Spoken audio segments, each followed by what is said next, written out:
हरकिरत सिंह बल ਵੱਲੋਂ गुरफतेह प्रवान करो। वाहिगुरू जी का खालसा वाहिगुरू जी की फतेह। गुड मॉर्निंग संगत वेख रहे सारे ही दर्शकों का तह दिलों स्वागत करते हैं। उम्मीद है सारे चढ़दी कला च होवोगे, तंदुरुस्त होवोगे। जिमें कि ਜਿਹੜੇ ਸਾਡੇ ਗੱਲਬਾਤ ਦੇ ਮੁੱਖ ਵਿਸ਼ੇ ਆ ਉਹਨਾਂ ਬਾਰੇ ਤੁਹਾਨੂੰ ਦੱਸ ਦਿੰਦੇ ਆ, ਜਿਹਦੇ ਵਿੱਚ ਹੋਣਗੇ ਸਰਕਾਰ ਤੇ ਕਿਸਾਨ ਆਗੂਆਂ ਵਿਚਾਲੇ 11ਵੇਂ ਗੇੜ ਦੀ ਮੀਟਿੰਗ ਅੱਜ ਜਿਹੜੀ ਚੱਲ ਰਹੀ ਆ ਬੈਠਕ। किसान आगू रद्द कराने की मंग ते दृढ़ ने, जिहड़े कानून है उन्होंने रद्द कराने की जिहड़ी उन्हां दी मंग है उहदे पर वो दृढ़ ने।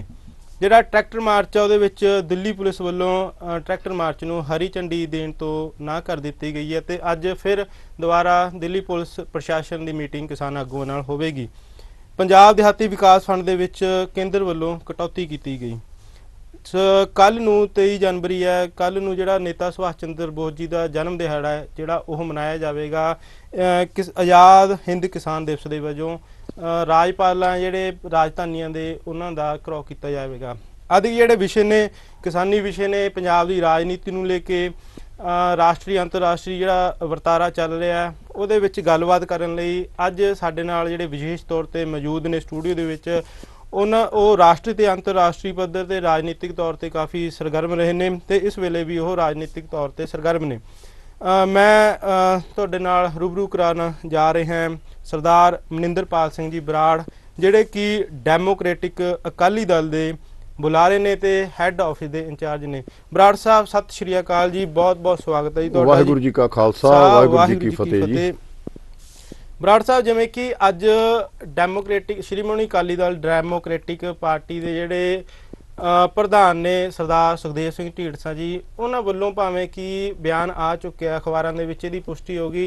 उन्होंने स्पष्ट तौर पर केंद्र सरकार नूं कहा है कि जिहड़ी इस वेले हलचल हो रही है, निराशाजनक जिहड़ा दौर चल रहा है उहदा हल करना चाहिए। 26 तो पहला किसानां दे हक दे विच जिहड़ी ओह तुहानूं फैसला कर देना चाहिए। भाव कि किसानां दे हक दे विच उन्हां ने जिहड़ी आप अपनी आवाज़ आ ओह बुलंद करी है।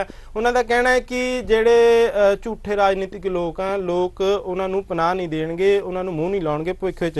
पर बराड़ साहब असीं तुहाडे मूँहों सुनना चाहुंदे हां भी तुसीं जिहड़ा इह किसानी अंदोलन है उहनूं की तुहाडी पार्टी तुसीं किवें समर्थन दे रहे हो, तुहाडीआं की गतिविधियां ने अंदोलन दे प्रति? बल साहब एक बारी फिर समूह गर्व पंजाब टीवी के ਸਰੋਤਿਆਂ ਨੂੰ ਤੇ ਤੁਹਾਨੂੰ ਸਾਰਿਆਂ ਨੂੰ ਵਾਹਿਗੁਰੂ ਜੀ ਕਾ ਖਾਲਸਾ ਵਾਹਿਗੁਰੂ ਜੀ ਕੀ ਫਤਿਹ।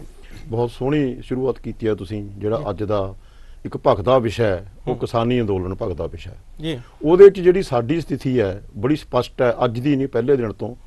ਪਹਿਲੀ ਗੱਲ ਤਾਂ ਬਲ ਸਾਹਿਬ ਤੁਹਾਨੂੰ ਮੈਂ ਦੱਸ ਦੇਣਾ ਚਾਹਣਾ कि अज तक असी कोई भी ना डायरैक्ट ना इनडायरैक्ट श्रोमणी अकाली दल डेमोक्रेटिक के झंडे हेठां कोई भी असी कोई मुजाहरा नहीं किया, कोई किसी किस्म की एक्टिविटी नहीं की, कोई मीटिंग नहीं की।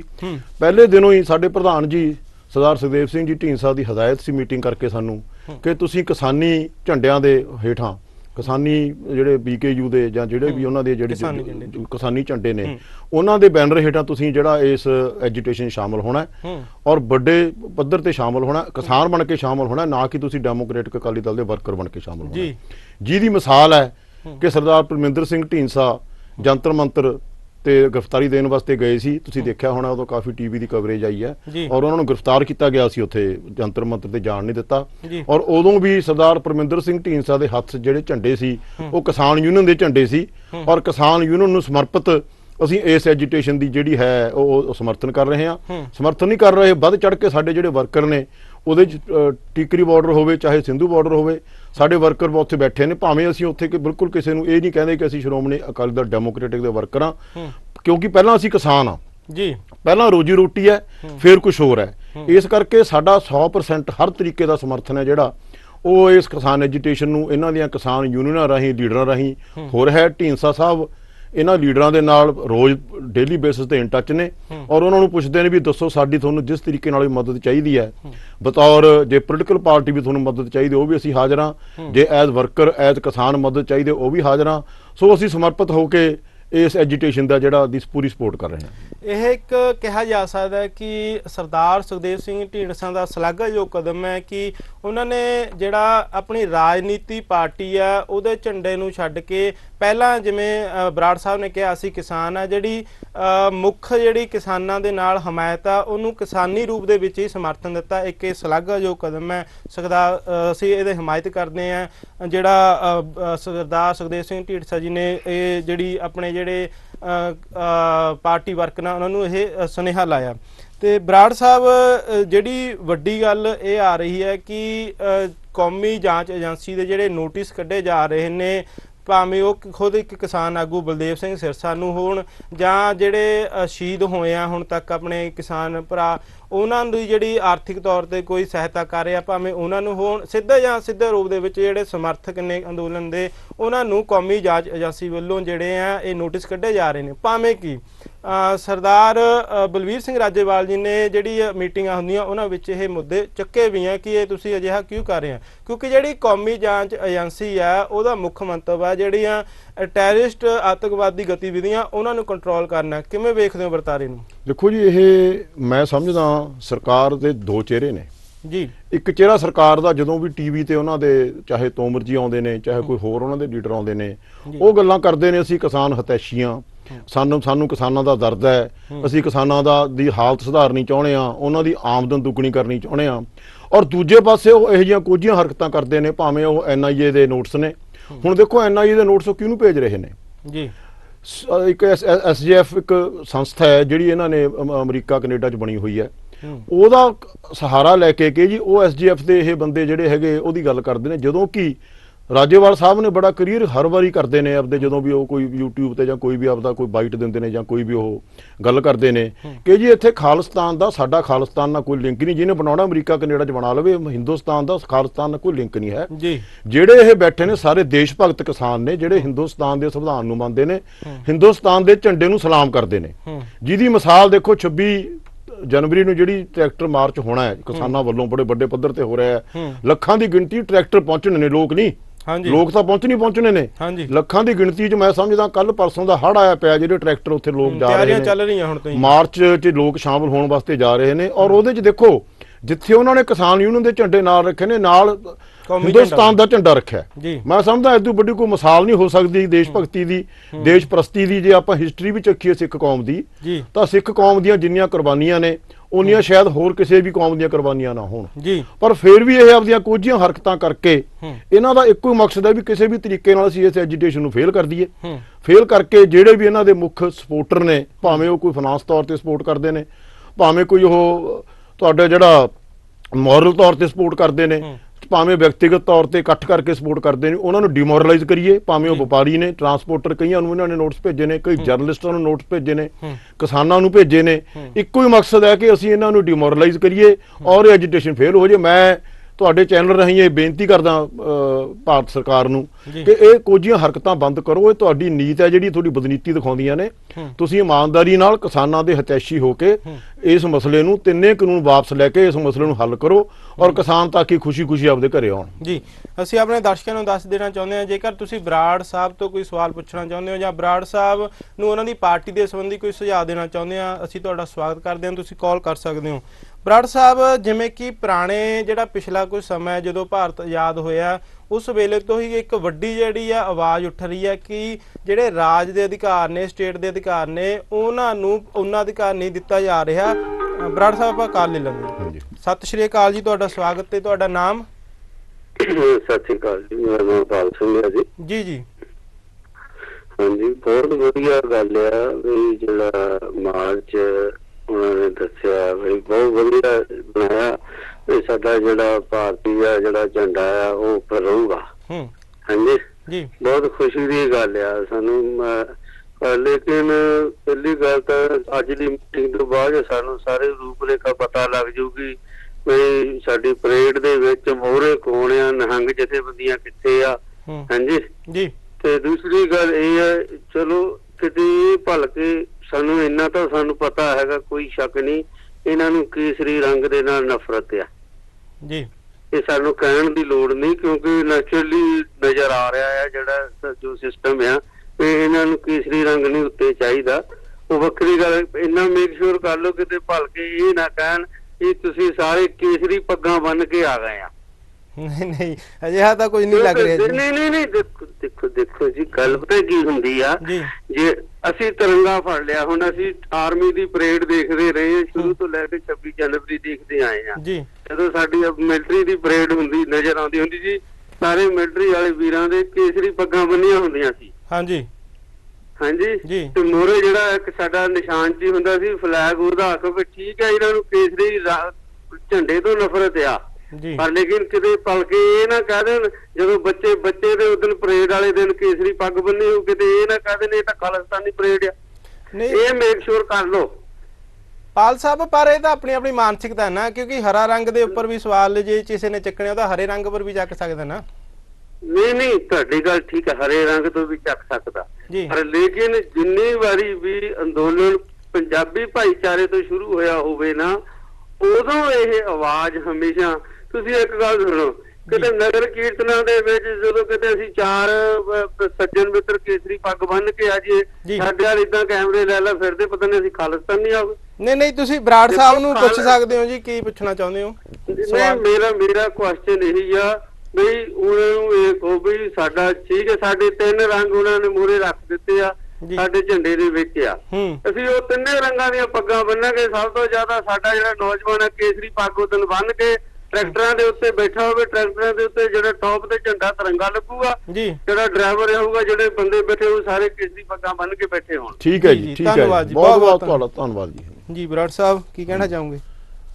ਦੇਖੋ ਜੀ, ਇਹ ਇਹਨਾਂ ਦੀ ਜਿਹੜੀ ਸੋਚ ਹੈ ਬਿਲਕੁਲ ਇਹ ਕਿਸੇ ਹੱਦ ਤੱਕ ਠੀਕ ਨੇ, ਆਪਾਂ ਗਲਤ ਨਹੀਂ ਕਹਿ ਸਕਦੇ ਜੀ, ਪਰ ਇਹਦਾ ਇੱਕੋ ਹੀ ਕਾਰਨ ਮੈਂ ਸਮਝਦਾ ਬਲ ਸਾਹਿਬ ਕਿ ਜਿਹੜੀ ਬੇਵਿਸ਼ਵਾਸੀ ਹਿੰਦੁਸਤਾਨ ਦੀ ਸਰਕਾਰ ਨੇ ਆਪਦੇ ਸਟੈਪਾਂ ਨਾਲ ਪੈਦਾ ਕਰਤੀ, ਇੱਕ ਕਿਸਾਨ ਜਿਹੜੀਆਂ ਜਥੇਬੰਦੀਆਂ ਜਾਂ ਕਿਸਾਨ ਜਿੰਨੇ ਵੀ ਕਿਸਾਨ ਨੇ ਉਹਨਾਂ ਦੇ ਮਨ 'ਚ, ਇਹ ਮੈਂ ਸਮਝਦਾ ਉਹਦਾ ਰਿਪਰਕਸ਼ਨ ਹੈ ਕਿ ਆਪਾਂ ਨੂੰ ਹੁਣ ਹਰ ਗੱਲ ਤੇ ਡਰ ਲੱਗਦਾ ਵੀ ਗਵਰਨਮੈਂਟ ਆਫ ਇੰਡੀਆ ਆਏ ਨਾ ਕਹਿ ਦੇਵੇ, ਆਏ ਨਾ ਕਹਿ ਦੇਵੇ, ਆਏ ਨਾ ਕਹਿ ਦੇਵੇ। ਕਦੇ ਖਾਲਿਸਤਾਨੀ ਕਹਿੰਦੇ ਨੇ, ਜਦੋਂ ਕਿ ਕੁਝ ਵੀ ਇਹਨਾਂ ਤੋਂ ਅੱਜ ਤੱਕ ਪ੍ਰੂਵ ਨਹੀਂ ਹੋਇਆ। ਕਦੇ ਕਹਿ ਦਿੰਦੇ ਨੇ ਇਹ ਖਾਲਿਸਤਾਨ ਮੂਵਮੈਂਟ ਇਹਨੂੰ ਸਪੋਰਟ ਕਰ ਰਹੇ ਨੇ, ਕਦੇ ਕਹਿ ਦਿੰਦੇ ਨੇ ਮਾਇਓਵਾਦੀ ਕਰ ਰਹੇ ਨੇ, ਪਰ ਜਦੋਂ ਕਿ ਇਹਨੂੰ ਇਕੱਲੇ ਕਿਸਾਨ ਕਰ ਰਹੇ ਨੇ, ਕਿਸਾਨ ਦੇ ਲੀਡ ਜਿਹੜੇ ਕਿਸਾਨ ਲੀਡਰ ਨੇ ਜਿਨ੍ਹਾਂ ਨੂੰ 40-40 50-50 ਸਾਲ 60-60 ਸਾਲ ਹੋ ਗਏ ਰਾਜੇਵਾਲ ਸਾਹਿਬ ਵਰਗਿਆਂ ਨੂੰ, ਜਿਹੜੇ ਇਹਨੂੰ ਲੀਡ ਕਰ ਰਹੇ ਨੇ। ਇਸ ਕਰਕੇ ਬਿਲਕੁਲ ਪ੍ਰਚਾਰ ਹੈ ਜਿਹੜਾ ਬੇਬੁਨਿਆਦ ਹੈ, ਇਹਦੀ ਕੋਈ ਸਟੈਂਡਿੰਗ ਨਹੀਂ ਰਹਿਣੀ। ਔਰ ਜਿਹੜਾ ਕੇਸਰੀ ਪੱਗਾਂ ਵਾਲੀ ਜਾਂ ਕੇਸਰੀ ਝੰਡਿਆਂ ਵਾਲੀ ਗੱਲ ਹੈ, ਇਹਦੇ ਤੇ ਕਿਸੇ ਨੂੰ ਕੋਈ ਸ਼ੱਕ ਨਹੀਂ, ਕਿਉਂਕਿ ਕੇਸਰੀ ਰੰਗ ਹੈ ਜਿਹੜਾ ਉਹ ਤਿਰੰਗੇ ਝੰਡੇ 'ਚ ਵੀ ਹੈ, ਇਸ ਕਰਕੇ ਕੋਈ ਉਹਦੇ ਤੇ ਇਤਰਾਜ਼ ਨਹੀਂ ਕਰ ਸਕਦਾ। ਮੈਂ ਜੀ ਠੀਕ ਹੈ। ਬਰਾੜ ਸਾਹਿਬ, ਆਪਾਂ ਗੱਲ ਕਰ ਰਹੇ ਸੀ ਪਿਛਲੇ ਸਮੇਂ ਦੌਰਾਨ ਜਿਹੜੇ ਰਾਜ ਦੇ ਅਧਿਕਾਰ ਆ, ਸਟੇਟ ਦੇ ਅਧਿਕਾਰ ਆ, ਉਹਨਾਂ ਦੇ ਉੱਪਰ ਇਹ ਕਿਹਾ ਜਾ ਰਿਹਾ, ਕੇਂਦਰ ਸਰਕਾਰ ਤੇ ਅਕਸਰ ਹੀ ਦੋਸ਼ ਲੱਗਦੇ ਰਹੇ ਨੇ ਕਿ ਜਿਹੜੇ ਰਾਜ ਦੇ ਅਧਿਕਾਰ ਆ ਉਹ ਉਹਨਾਂ ਦਾ ਪੂਰਨ ਜਿਹੜਾ ਅਧਿਕਾਰ ਆ ਉਹ ਨਹੀਂ ਦਿੱਤੇ ਜਾਂਦੇ। ਕੇਂਦਰ ਸਰਕਾਰ ਵੱਲੋਂ ਰਾਜ ਦੇ ਅਧਿਕਾਰਾਂ ਤੇ ਕਿਤੇ ਨਾ ਕਿਤੇ ਵਿਤਕਰਾ ਰੱਖਿਆ ਜਾਂਦਾ, ਕੇਂਦਰ ਆਪਣੇ ਕੋਲ ਸ਼ਕਤੀ ਜ਼ਿਆਦਾ ਰੱਖਦੇ ਆ। ਇਸ ਜਿਹੜਾ ਵਰਤਾਰਾ ਇਹਦੇ ਵਿੱਚ ਜੇ ਦੇਖਿਆ ਜਾਵੇ ਧਾਰਾ 246 ਦਾ ਹਵਾਲਾ ਦਿੱਤਾ ਜਾਂਦਾ, ਭਾਵੇਂ ਉਹ ਰਾਜੇਵਾਲ ਜੀ ਹੋਣੀ ਵੀ ਇਹ ਮੁੱਦਾ ਚੱਕ ਰਹੇ ਨੇ ਉਦੋਂ ਜਦੋਂ ਕੇਂਦਰੀ ਮੰਤਰੀ ਨਾਲ ਮੀਟਿੰਗ ਹੁੰਦੀ ਹੈ ਕਿ ਤੁਸੀਂ ਕੇਂਦਰ ਦੇ ਅਧਿਕਾਰਾਂ ਦੀ ਉਲੰਘਣਾ ਕਰਕੇ ਕਾਨੂੰਨ ਬਣਾਇਆ। ਬਰਾੜ ਸਾਹਿਬ, ਅਸੀਂ ਨਾ ਤੁਹਾਡੇ 2 ਸਵਾਲ ਲੈ ਰਹੇ ਹਾਂ ਇਸ ਵੇਲੇ। ਇੱਕ ਤਾਂ ਜਿਹੜੇ ਕਾਨੂੰਨ ਬਣਾਏ ਆ ਤੁਸੀਂ ਕਿਵੇਂ ਵੇਖਦੇ ਆ ਇਹਨਾਂ ਨੂੰ, ਕਿਉਂਕਿ ਤੁਸੀਂ ਰਾਜਨੀਤਿਕ ਤੌਰ ਤੇ ਸਰਗਰਮ ਰਹੇ ਆ, ਤੁਹਾਨੂੰ ਜ਼ਿਆਦਾ ਪਤਾ ਰਾਜ ਦੇ ਅਧਿਕਾਰਾਂ ਦਾ। ਬਰਾੜ ਸਾਹਿਬ ਸਵਾਲ ਹਾਂਜੀ, ਸਤਿ ਸ਼੍ਰੀ ਅਕਾਲ ਜੀ, ਸਵਾਗਤ ਹੈ ਜੀ। ਹਾਂਜੀ ਬੈਲ ਸਾਹਿਬ, ਤੁਹਾਨੂੰ ਤੇ ਬਰਾੜ ਸਾਹਿਬ ਨੂੰ ਵਾਹਿਗੁਰੂ ਜੀ ਕਾ ਖਾਲਸਾ ਵਾਹਿਗੁਰੂ ਜੀ ਕੀ ਫਤਿਹ ਜੀ। ਤੁਹਾਡਾ ਨਾਮ ਜੀ? ਜੀ ਮੈਂ ਗੁਰਮੁਖ ਸਿੰਘ ਬੋਲ ਰਿਹਾ ਜੀ, ਸਲਾਹ ਤੋਂ। ਜੀ ਗੁਰਮੁਖ ਸਿੰਘ, ਬਰਾੜ ਸਾਹਿਬ ਨੂੰ ਪੁੱਛੋ ਜੀ, ਕੀ ਪੁੱਛਣਾ? ਜੀ ਮੈਂ ਤੁਹਾਨੂੰ ਵੀ ਬਰਾੜ ਸਾਹਿਬ ਤੇ ਬੈਲ ਸਾਹਿਬ ਤੁਹਾਨੂੰ ਵੀ ਦੋਨਾਂ ਨੂੰ ਹੀ ਸਵਾਲ ਕਰਨਾ ਚਾਹੁੰਦਾ, ਦੋਨਾਂ ਚ ਕੋਈ ਵੀ ਤੁਸੀਂ ਇਸ ਦਾ ਥੋੜਾ ਜਿਹਾ ਹੱਲ ਕੱਢਿਓ। ਜੀ ਜਿਹੜਾ ਵਰਤਾਰਾ ਚੱਲ ਰਿਹਾ ਇਸ ਵੇਲੇ ਕਿ ਲੱਗ ਰਿਹਾ ਕੱਲਾ ਕਿਸਾਨ ਪਿੰਡਾਂ ਚੋਂ ਟਰੈਕਟਰਾਂ ਟਰਾਲੀਆਂ ਦੇ ਉੱਤੇ ਬੈਠ ਕੇ ਤੇ ਦਿੱਲੀ ਵੱਲ ਨੂੰ ਰੁਖ ਕਰ ਰਿਹਾ ਜੀ, ਹੈਨਾ ਜੀ। ਜਿਹੜੀ ਮੂਵਮੈਂਟ ਨੂੰ ਪਕੜ ਆਣੀ ਚਾਹੀਦੀ ਸੀ ਸ਼ਹਿਰੀ ਲੈਵਲ ਤੇ ਪਿੰਡਾਂ ਲੈਵਲ ਤੇ, ਦੋਨਾਂ ਦੇ ਲੈਵਲ ਤੇ ਆਣੀ ਚਾਹੀਦੀ ਸੀ। ਇਸ ਟਾਈਮ ਲੱਗ ਇਹ ਰਿਹਾ ਕਿ ਵੀ ਪਿੰਡਾਂ ਦੇ ਲੈਵਲ ਦੇ ਉੱਤੇ ਸਾਰੀ ਜਨਤਾ ਸੁਹਿਰਦ ਹੋ ਕੇ ਦਿੱਲੀ ਵੱਲ ਨੂੰ ਕੂਚ ਕਰ ਰਹੀ ਹੈ ਜੀ, ਪਰ ਸ਼ਹਿਰਾਂ ਦੇ ਵਿੱਚ ਉਹ ਹਲੇ ਪਕੜ ਨਹੀਂ ਬਣ ਪਾਈ ਇਸ ਅੰਦੋਲਨ ਦੀ। ਸੋ ਮੇਰਾ ਇਹ ਸੁਝਾਅ ਵੀ ਹੈ ਤੇ ਸਵਾਲ ਵੀ ਹੈ ਕਿ ਵੀ ਕੀ ਜਿੰਨੇ ਵੀ ਪੋਲੀਟੀਕਲ ਪਾਰਟੀਆਂ ਹੈਗੀਆਂ, ਆਪ ਹੈਗੀ, ਸ਼੍ਰੋਮਣੀ ਅਕਾਲੀ ਦਲ ਹੈਗਾ ਜਾਂ ਕੋਈ ਹੋਰ ਵੀ ਹੈਗਾ, ਕੋਈ ਜਿਹੜੀ ਵੀ ਪੋਲੀਟੀਕਲ ਪਾਰਟੀ ਹੈਗੀ, ਉਹ ਸ਼ਹਿਰਾਂ ਦੇ ਲੈਵਲ ਦੇ ਉੱਤੇ ਕੀ ਅਵੇਅਰਨੈਸ ਕ੍ਰੀਏਟ ਕਰ ਰਹੀਆਂ, ਕੀ ਉਹ ਘਰੋਂ ਘਰ ਜਾ ਕੇ ਜਦੋਂ ਇਲੈਕਸ਼ਨਾਂ ਹੁੰਦੀਆਂ ਨੇ ਤੇ ਘਰੋਂ ਘਰ ਜਾ ਕੇ ਲੋਕਾਂ ਨੂੰ ਸੁਚੇਤ ਕਰਦੀਆਂ ਨੇ, ਪੰਪਲੇਟ ਵੰਡਦੀਆਂ ਨੇ, ਸੋਸ਼ਲ ਮੀਡੀਆ ਦੇ ਉੱਤੇ ਆਪਣੀਆਂ ਪੋਸਟਾਂ ਪਾਉਂਦੀਆਂ ਨੇ, ਜਾਂ ਲੋਕਾਂ ਨੂੰ ਗੈਦਰਿੰਗ ਲਈ ਇਕੱਠਾ ਕਰਦੀਆਂ ਨੇ, ਤੇ ਕੀ ਉਹ ਡੀਸੀ ਦੇ ਦਫ਼ਤਰ ਦੇ ਅੱਗੇ ਜਾ ਕੇ ਪੋਲੀਟੀਕਲ ਪਾਰਟੀਆਂ ਜਿਹੜੀਆਂ ਉਹ ਕਿਸਾਨਾਂ ਦੇ ਹੱਕ ਲਈ ਕਿਸਾਨ ਜਥੇਬੰਦੀਆਂ ਦੇ ਝੰਡੇ ਲੈ ਕੇ ਬੈਠੀਆਂ ਨੇ, ਕੀ ਉਹ ਲੀਡਰ ਉਹ ਲੋਕਾਂ ਨੂੰ ਇਕੱਠਾ ਕਰਕੇ ਲੋਕ ਲਹਿਰ ਬਣਾਉਣ ਦੇ ਵਿੱਚ ਮਦਦ ਕਰ ਰਹੇ ਨੇ? ਜੇ ਇਹ ਨਹੀਂ ਹੋ ਰਿਹਾ ਤੇ ਫਿਰ ਹਲੇ ਤੱਕ ਪੋਲੀਟੀਕਲ ਪਾਰਟੀਆਂ ਕਿਸਾਨਾਂ ਦੇ ਹੱਕ ਵਿੱਚ ਡਟ ਕੇ ਉਤਰੀਆਂ ਨਹੀਂ ਹਨ। ਆਪਣੇ ਏਜੰਡੇ ਹਲੇ ਉਹਨਾਂ ਨੇ ਕਿਤਾਬਾਂ 'ਚ ਹੀ ਲਿਖੇ ਰਹਿ, ਪਰ ਉਹਨਾਂ ਨੇ ਹਲੇ ਤੱਕ ਬਿਲਕੁਲ ਗੱਲ ਹੋ ਕਿ ਵੀ ਆਪਣਾ ਏਜੰਡਾ ਲਾਇਆ ਨਹੀਂ ਹੈ, ਉਹ ਕੁਰਤਾ ਲਾਇਆ ਨਹੀਂ ਹੈ ਏਜੰਡੇ ਵਾਲਾ, ਪੋਲੀਟੀਕਲ ਵਾਲਾ। ਸੋ ਕੀ ਇਹ ਹੋ ਰਿਹਾ ਕਿ ਨਹੀਂ ਹੋ ਰਿਹਾ? ਮੈਂ ਦਿਨਾਂ ਜਵਾਬ ਦਾ ਜੀ, ਬਰਾੜ ਸਾਹਿਬ ਜਵਾਬ ਦੇਣਗੇ। ਭਾਈ ਸਾਹਿਬ ਗੁਰਮੁਖ ਸਿੰਘ ਜੀ, ਬਹੁਤ ਤੁਹਾਡਾ ਜਿਹੜਾ ਬਹੁਤ ਵਧੀਆ ਸਵਾਲ ਹੈ, ਔਰ ਜਿੱਥੋਂ ਤੁਹਾਡੀ ਸੰਵੇਦਨਤਾ ਇਸ ਐਜੂਕੇਸ਼ਨ ਦੇ ਪ੍ਰਤੀ ਦਿਖਦੀ ਹੈ ਕਿ ਸ਼ਹਿਰਾਂ 'ਚ ਉਹਨਾਂ ਜਿਹੜਾ ਜ਼ਿਆਦਾ ਉਤਸ਼ਾਹ ਨਹੀਂ ਹੈ ਜਿੰਨਾ ਪਿੰਡਾਂ 'ਚ ਆ। ਮੈਂ ਤੁਹਾਡੇ ਨਾਲ ਬਿਲਕੁਲ 100% ਸਹਿਮਤ ਹਾਂ ਜੀ।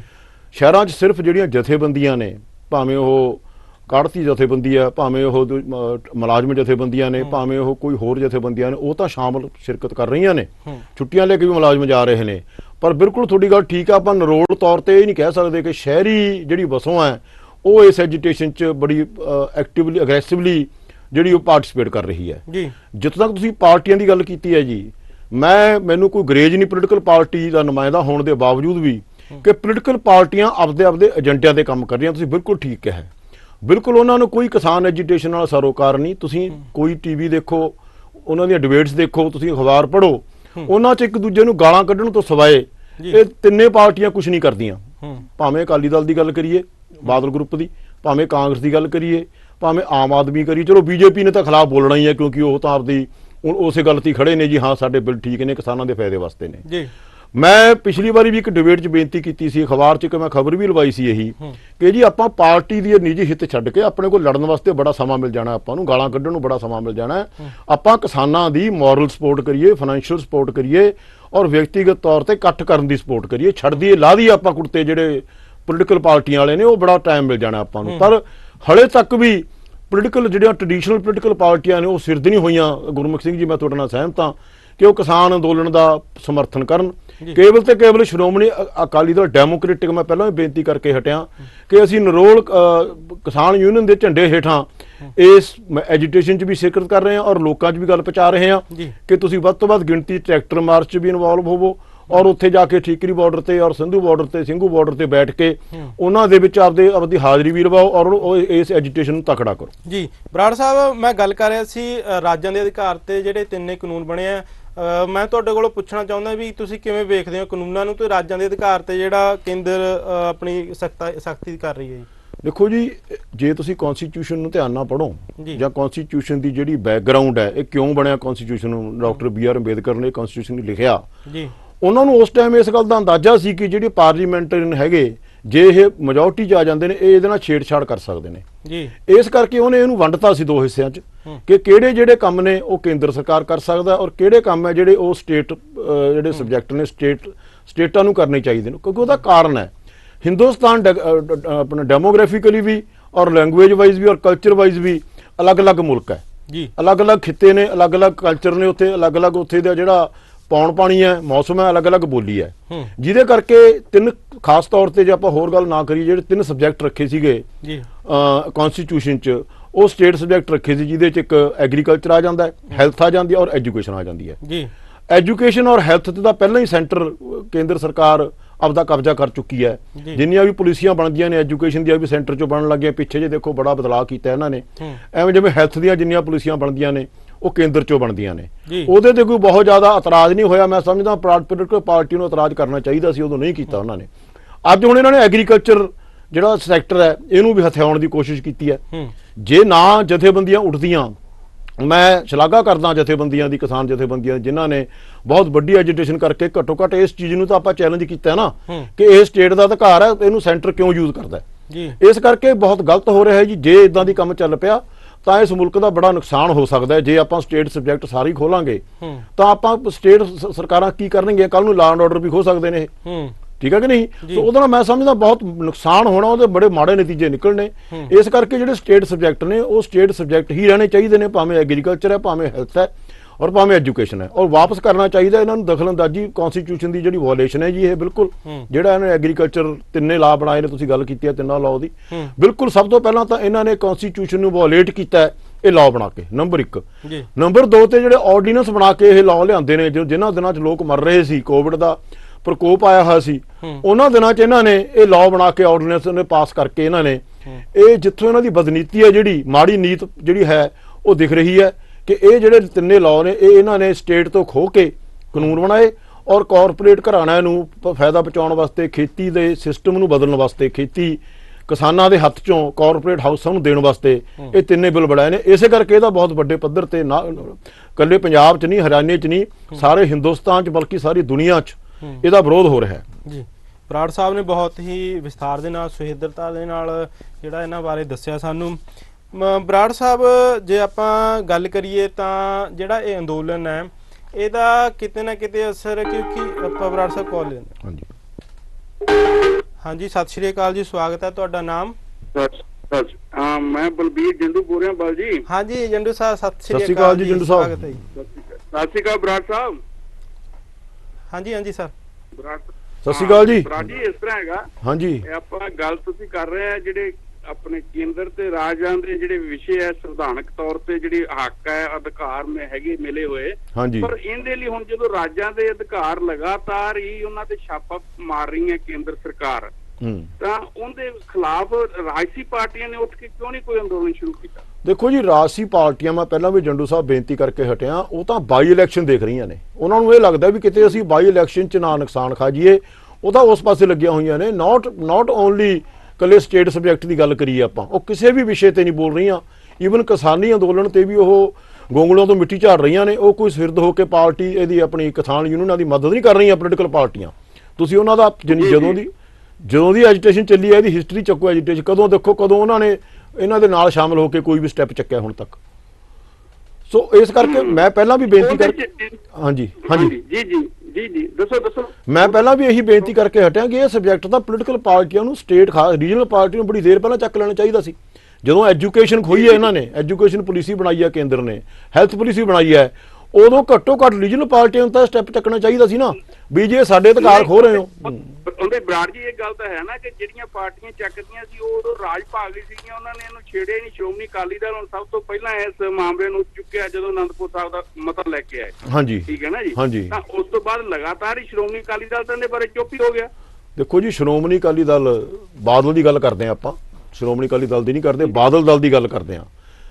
ਚਾਹੇ ਸਰਦਾਰ ਪ੍ਰਕਾਸ਼ ਸਿੰਘ ਬਾਦਲ ਹੋਏ ਨੇ, ਚਾਹੇ ਸੁਖਬੀਰ ਸਿੰਘ ਬਾਦਲ ਹੋਏ ਨੇ, ਜਦੋਂ ਸਰਕਾਰ 'ਚ ਹੁੰਦੇ ਨੇ ਉਦੋਂ ਇਹਨਾਂ ਦੇ ਚਿਹਰੇ ਹੋਰ ਹੁੰਦੇ ਨੇ, ਜਦੋਂ ਇਹ ਆਪੋਜੀਸ਼ਨ 'ਚ ਹੁੰਦੇ ਨੇ ਉਦੋਂ ਚਿਹਰੇ ਹੋਰ ਹੁੰਦੇ ਨੇ।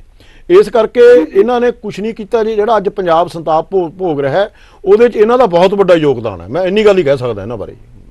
ਨਹੀਂ, ਡੈਮੋਕ੍ਰੈਟਿਕ ਸ਼੍ਰੋਮਣੀ ਅਕਾਲੀ ਦਲ ਕੀ ਕਰ ਰਿਹਾ ਜੀ ਇਹਦੇ ਲਈ? ਦੇਖੋ ਜੀ, ਡੈਮੋਕ੍ਰੈਟਿਕ ਸ਼੍ਰੋਮਣੀ ਅਕਾਲੀ ਦਲ ਹੁਣ ਤਾਂ ਅੱਜ ਦੀ ਡੇਟ 'ਚ ਤਾਂ ਅਸੀਂ ਕਿਸਾਨਾਂ ਦਾ ਸਮਰਥਨ ਕਰ ਰਹੇ ਹਾਂ। ਪਹਿਲਾਂ ਤਾਂ ਜਿਹੜਾ ਅੱਜ ਸਭ ਤੋਂ ਵੱਡਾ ਮੁੱਦਾ ਬਣਿਆ ਹੋਇਆ ਹੈ ਉਹ ਕਿਸਾਨੀ ਐਜੀਟੇਸ਼ਨ ਨੂੰ ਕਾਮਯਾਬ ਕਰਕੇ ਤਿੰਨੇ ਬਿੱਲ ਵਾਪਸ ਕਰਾ ਕੇ ਕਿਸਾਨਾਂ ਨੂੰ ਜਿੱਤ ਜਿਹੜੀ ਹੈ ਦਿਵਾਉਣ ਦਾ ਡੈਮੋਕ੍ਰੈਟਿਕ ਸ਼੍ਰੋਮਣੀ ਅਕਾਲੀ ਦਲ ਲੱਗਿਆ ਹੋਇਆ। ਉਹਦੇ ਨਾਲ ਦੇਖੋ ਤੁਹਾਡਾ ਬੜਾ ਵੱਡਾ ਕੰਮ ਹੋ ਜਾਣਾ ਜੇ ਤਿੰਨੇ ਬਿੱਲ ਵਾਪਸ ਹੋ ਜਾਂਦੇ ਨੇ। ਮੈਂ ਸਮਝਦਾ ਬੜਾ ਵੱਡਾ ਇੱਕ ਚੈਲੰਜਿੰਗ ਜੌਬ ਹੋ ਜਾਣੀ ਹੈ ਇਹ ਵੀ। ਹਾਂਜੀ, ਇਹ ਜਿਹੜੇ ਸਟੇਟਾਂ ਦੇ ਅਧਿਕਾਰ ਨੇ, ਸਟੇਟਾਂ ਚੁੱਪ ਕਰਕੇ ਨਹੀਂ ਬੈਠਣਗੀਆਂ, ਮੈਂ ਸਮਝਦਾ ਜੀ। ਹਾਂ ਜੀ ਠੀਕ ਹੈ ਜੀ। ਧੰਨਵਾਦ ਜੰਡੂ ਸਾਹਿਬ। ਧੰਨਵਾਦ। ਹਾਂਜੀ ਬਰਾੜ ਸਾਹਿਬ, ਮੈਂ ਗੱਲ ਕਰ ਰਿਹਾ ਸੀ ਕਿ ਜਿਹੜਾ ਪੰਜਾਬ ਦਾ ਦਿਹਾਤੀ ਵਿਕਾਸ ਫੰਡ ਹੈ ਉਹਦੇ ਵਿੱਚ ਕੇਂਦਰ ਵੱਲੋਂ ਕਟੌਤੀ ਕਰ ਦਿੱਤੀ ਗਈ ਹੈ। ਜਿਹੜਾ ਪਹਿਲਾਂ ਫੰਡ ਮਿਲਦਾ ਸੀ ਉਹ ਲਗਾਤਾਰ 60 ਸਾਲ ਤੋਂ ਮਿਲ ਰਿਹਾ ਹੈ, 3% ਤੋਂ ਘਟਾ ਕੇ 1% ਤੇ ਲਿਆਂਦਾ ਗਿਆ। ਇਹਦੇ ਵਿੱਚ ਪੰਜਾਬ ਦੇ ਵਿੱਤ ਮੰਤਰੀ ਮਨਪ੍ਰੀਤ ਸਿੰਘ ਦਾ ਕਹਿਣਾ ਹੈ ਕਿ ਇਹ ਜਿਹੜਾ ਅੰਦੋਲਨ ਹੈ ਉਹਦੇ ਕਰਕੇ ਕੇਂਦਰ ਨੇ ਪੰਜਾਬ ਦੇ ਨਾਲ ਵਿਤਕਰਾ ਕੀਤਾ। ਕੀ ਕਹਿਣਾ ਚਾਹੋਗੇ ਤੁਸੀਂ? ਦੇਖੋ ਜੀ, ਇਹਦੇ 'ਚ ਤਾਂ ਕੋਈ ਸ਼ੱਕ ਨਹੀਂ ਹੈ ਕਿ ਕੇਂਦਰ ਪੰਜਾਬ ਨਾਲ ਵਿਤਕਰਾ ਕਰਦਾ ਆ ਰਿਹਾ ਹੈ। ਅੱਜ ਤੋਂ ਨਹੀਂ ਕਰਦਾ ਆ ਰਿਹਾ, ਜਦੋਂ ਤੋਂ ਦੇਸ਼ ਆਜ਼ਾਦ ਹੋਇਆ ਹੈ ਪੰਜਾਬ ਨਾਲ ਤਾਂ ਵਿਤਕਰਾ ਉਦੋਂ ਤੋਂ ਹੀ ਹੁੰਦਾ ਆ ਰਿਹਾ। ਭਾਵੇਂ ਪੰਜਾਬ ਸੂਬਾ ਬਣਿਆ, ਵਿੱਚੋਂ ਹਰਿਆਣਾ ਕੱਢਿਆ, ਹਿਮਾਚਲ ਕੱਢਿਆ, ਭਾਵੇਂ ਕਿਸੇ ਵੀ ਲੈਵਲ ਤੇ ਗੱਲ ਕਰ ਲਓ, ਕੋਈ ਸ਼ੱਕ ਨਹੀਂ ਕਿ ਉਹ ਤਾਂ ਬਿਲਕੁਲ ਹੀ ਜਿਹੜਾ ਪੰਜਾਬ ਨਾਲ ਤਾਂ ਧੱਕਾ ਸ਼ੁਰੂ ਤੋਂ ਹੁੰਦਾ ਆ ਰਿਹਾ। ਪਰ ਜਿਹੜਾ ਹੁਣ ਇਹ ਕਰ ਰਹੇ ਨੇ ਬੀਜੇਪੀ ਸਰਕਾਰ ਤਾਂ ਸਿੱਧੀ ਪੰਜਾਬ ਨੂੰ ਮਾਰਨ ਵਾਸਤੇ ਲੱਗ ਗਈ। ਭਾਵੇਂ ਆਪਾਂ ਕੈਸ਼ ਕ੍ਰੈਡਿਟ ਲਿਮਿਟ ਦੀ ਗੱਲ ਕਰੀਏ, ਭਾਵੇਂ ਆਪਾਂ RDF ਦੀ ਗੱਲ ਕਰੀਏ, ਔਰ ਭਾਵੇਂ ਆਪਾਂ APMC ਐਕਟ ਦੀ ਗੱਲ ਕਰੀਏ ਜੀ। ਹੁਣ APMC ਐਕਟ 'ਚ ਇਹਨਾਂ ਦਾ ਜਿਹੜਾ, ਜੇ ਤੁਸੀਂ ਉਹ ਪੜ੍ਹੇ ਹੋਣ, ਜਿਹੜੇ ਤਿੰਨੇ ਕਾਨੂੰਨ ਨੇ, ਉਹਦੇ 'ਚ APMC ਐਕਟ ਨੂੰ ਖਤਮ ਕਰ ਰਹੇ ਨੇ। ਉਹ ਕਹਿੰਦੇ ਵੀ ਜਿਹੜੀਆਂ ਪ੍ਰਾਈਵੇਟ ਮੰਡੀਆਂ ਹੋਣਗੀਆਂ ਉਹਨਾਂ ਤੇ APMC ਐਕਟ ਲਾਗੂ ਨਹੀਂ ਹੋਊਗਾ ਜੀ। ਉਹ ਲਾਗੂ ਨਾ ਹੋਣ ਦਾ ਮਤਲਬ ਕੀ ਹੈ ਕਿ ਜਿਹੜਾ ਵੀ 4% 5% ਜਿਹੜੀ ਫੀਸ ਆਉਂਦੀ ਹੈ, ਮੰਡੀ ਫੀਸ ਆਉਂਦੀ ਹੈ, ਉਹ ਖਤਮ ਹੋ ਜੂਗੀ, ਔਰ ਮੰਡੀ ਬੋਰਡ ਦੀ ਜਿਹੜੀ 4000 5000 ਕਰੋੜ ਰੁਪਏ ਦੀ ਆਮਦਨ ਹੈ ਉਹ ਖਤਮ ਹੋ ਜੂਗੀ, ਔਰ ਪੰਜਾਬ ਸਾਡੇ ਮੂਹਰੇ ਹੱਥ ਅੱਡ ਕੇ ਬੈਠਾ ਰਹੇ, ਠੂਠਾ ਪੜ ਕੇ ਸਾਤੋਂ ਪੈਸੇ ਮੰਗੀ ਜਾਵੇ, ਸਾਡਾ ਜੀ ਕਰੇ ਦੇਈਏ, ਜੀ ਕਰੇ ਨਾ ਦੇਈਏ।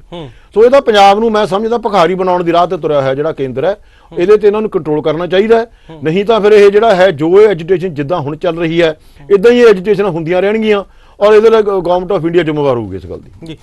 ਮੈਂ ਤੁਹਾਡੀ ਗੱਲ ਦੇ ਵਿੱਚ ਵਾਧਾ ਕਰਦਾ। ਨਵਜੋਤ ਸਿੰਘ ਸਿੱਧੂ ਨੇ ਪਿਛਲੇ ਦਿਨੇ ਬਿਆਨ ਦਿੱਤਾ ਸੀ ਕਿ ਜਿਹੜਾ FCI ਆ, ਫੂਡ ਕਾਰਪੋਰੇਸ਼ਨ ਆਫ ਇੰਡੀਆ, ਉਹਦੇ ਵਿੱਚ ਜਦੋਂ ਦੀ ਕੇਂਦਰ ਸਰਕਾਰ ਨੇ ਸਾਂਭੀ ਆ ਆਪਣੀ ਜਿਹੜਾ ਰਾਜ ਭਾਗ ਆ, ਉਹਦੇ ਵਿੱਚ ਜਿਹੜਾ ਪਹਿਲਾਂ ਕਰਜ਼ਾ ਸੀ ਉਹ ਤੋਂ ਕਾਫੀ ਜ਼ਿਆਦਾ ਵੱਧ ਗਿਆ, 4 ਲੱਖ ਕਰੋੜ ਦਾ ਜਿਹੜਾ ਕਰਜ਼ਾ, ਕਿਉਂਕਿ ਉਹਨਾਂ ਦਾ ਕਹਿਣਾ ਸੀ FCI ਆ ਜੇ ਕਮਜ਼ੋਰ ਹੋ ਜੂਗੀ ਤਾਂ ਮੰਡੀ ਆਪਣੇ ਆਪ ਖਤਮ ਹੋ ਜੂਗੀ। ਤੁਸੀਂ ਕਿਵੇਂ ਵੇਖਦੇ ਹੋ ਜੀ ਇਹਨੂੰ? ਦੇਖੋ, ਇਹ ਤਾਂ ਪਹਿਲਾ ਸਟੈਪ ਹੈ ਇਹਨਾਂ ਦਾ ਜੀ। ਹੁਣ ਅਡਾਨੀਆਂ ਨੇ ਕੀ ਕੀਤਾ ਹੈ, ਬਿਲਕੁਲ ਠੀਕ ਹੈ ਨਵਜੋਤ ਸਿੰਘ ਸਿੱਧੂ ਦੀ ਗੱਲ ਕਿ ਜਿਹੜੀ ਇਹ ਕਰਜ਼ਾ ਵੱਧ ਕੇ ਉਦੋਂ ਫਿਗਰ ਦੱਸੀ ਸੀ ਉਹਨਾਂ ਨੇ ਕਿ ਮਨਮੋਹਨ ਸਿੰਘ ਵੇਲੇ ਕਿੰਨਾ ਸੀ, ਅੱਜ ਕਿੰਨਾ ਹੈ, ਬਹੁਤ ਜ਼ਿਆਦਾ ਵੱਡਾ ਕਰਜ਼ਾ ਹੋਇਆ, ਕੋਈ ਸ਼ੱਕ ਨਹੀਂ ਇਸ ਗੱਲ 'ਚ। ਪਰ ਜਿੱਥੋਂ ਤੱਕ FCI ਖਤਮ ਹੋਣ ਵਾਲੀ ਗੱਲ ਹੈ, ਇਹ ਬਿਲਕੁਲ ਮੈਂ ਸਹਿਮਤ ਹਾਂ ਸਰਦਾਰ ਨਵਜੋਤ ਸਿੰਘ ਸਿੱਧੂ ਨਾਲ। ਹੁਣ ਇਹਨਾਂ ਨੇ ਕੀ ਕੀਤਾ ਤੁਹਾਡੇ ਨੌਲੇਜ 'ਚ ਹੋਣਾ ਹੈ ਕਿ ਅਡਾਨੀਆਂ ਨੇ ਹੁਣ ਵੱਖ-ਵੱਖ ਸਟੇਟਾਂ 'ਚ, ਵੱਖ-ਵੱਖ ਜ਼ਿਲ੍ਹਿਆਂ 'ਚ ਸੀਲੋ ਬਣਾਏ ਨੇ, ਜਿਹੜੇ ਇੰਨੀ ਕਪੈਸਿਟੀ, ਸਟੋਰਿੰਗ ਕਪੈਸਿਟੀ ਅੱਜ ਉਹਨਾਂ ਕੋਲ ਹੋ ਗਈ ਕਿ ਉਹ ਨਾਰਥ ਇੰਡੀਆ ਦੀ ਜਿੰਨੀ ਵੀ ਫਸਲ ਹੈ, ਕਣਕ ਤੇ ਝੋਨਾ, ਉਹ ਸਟੋਰੇਜ ਕਰ ਸਕਦੇ ਨੇ।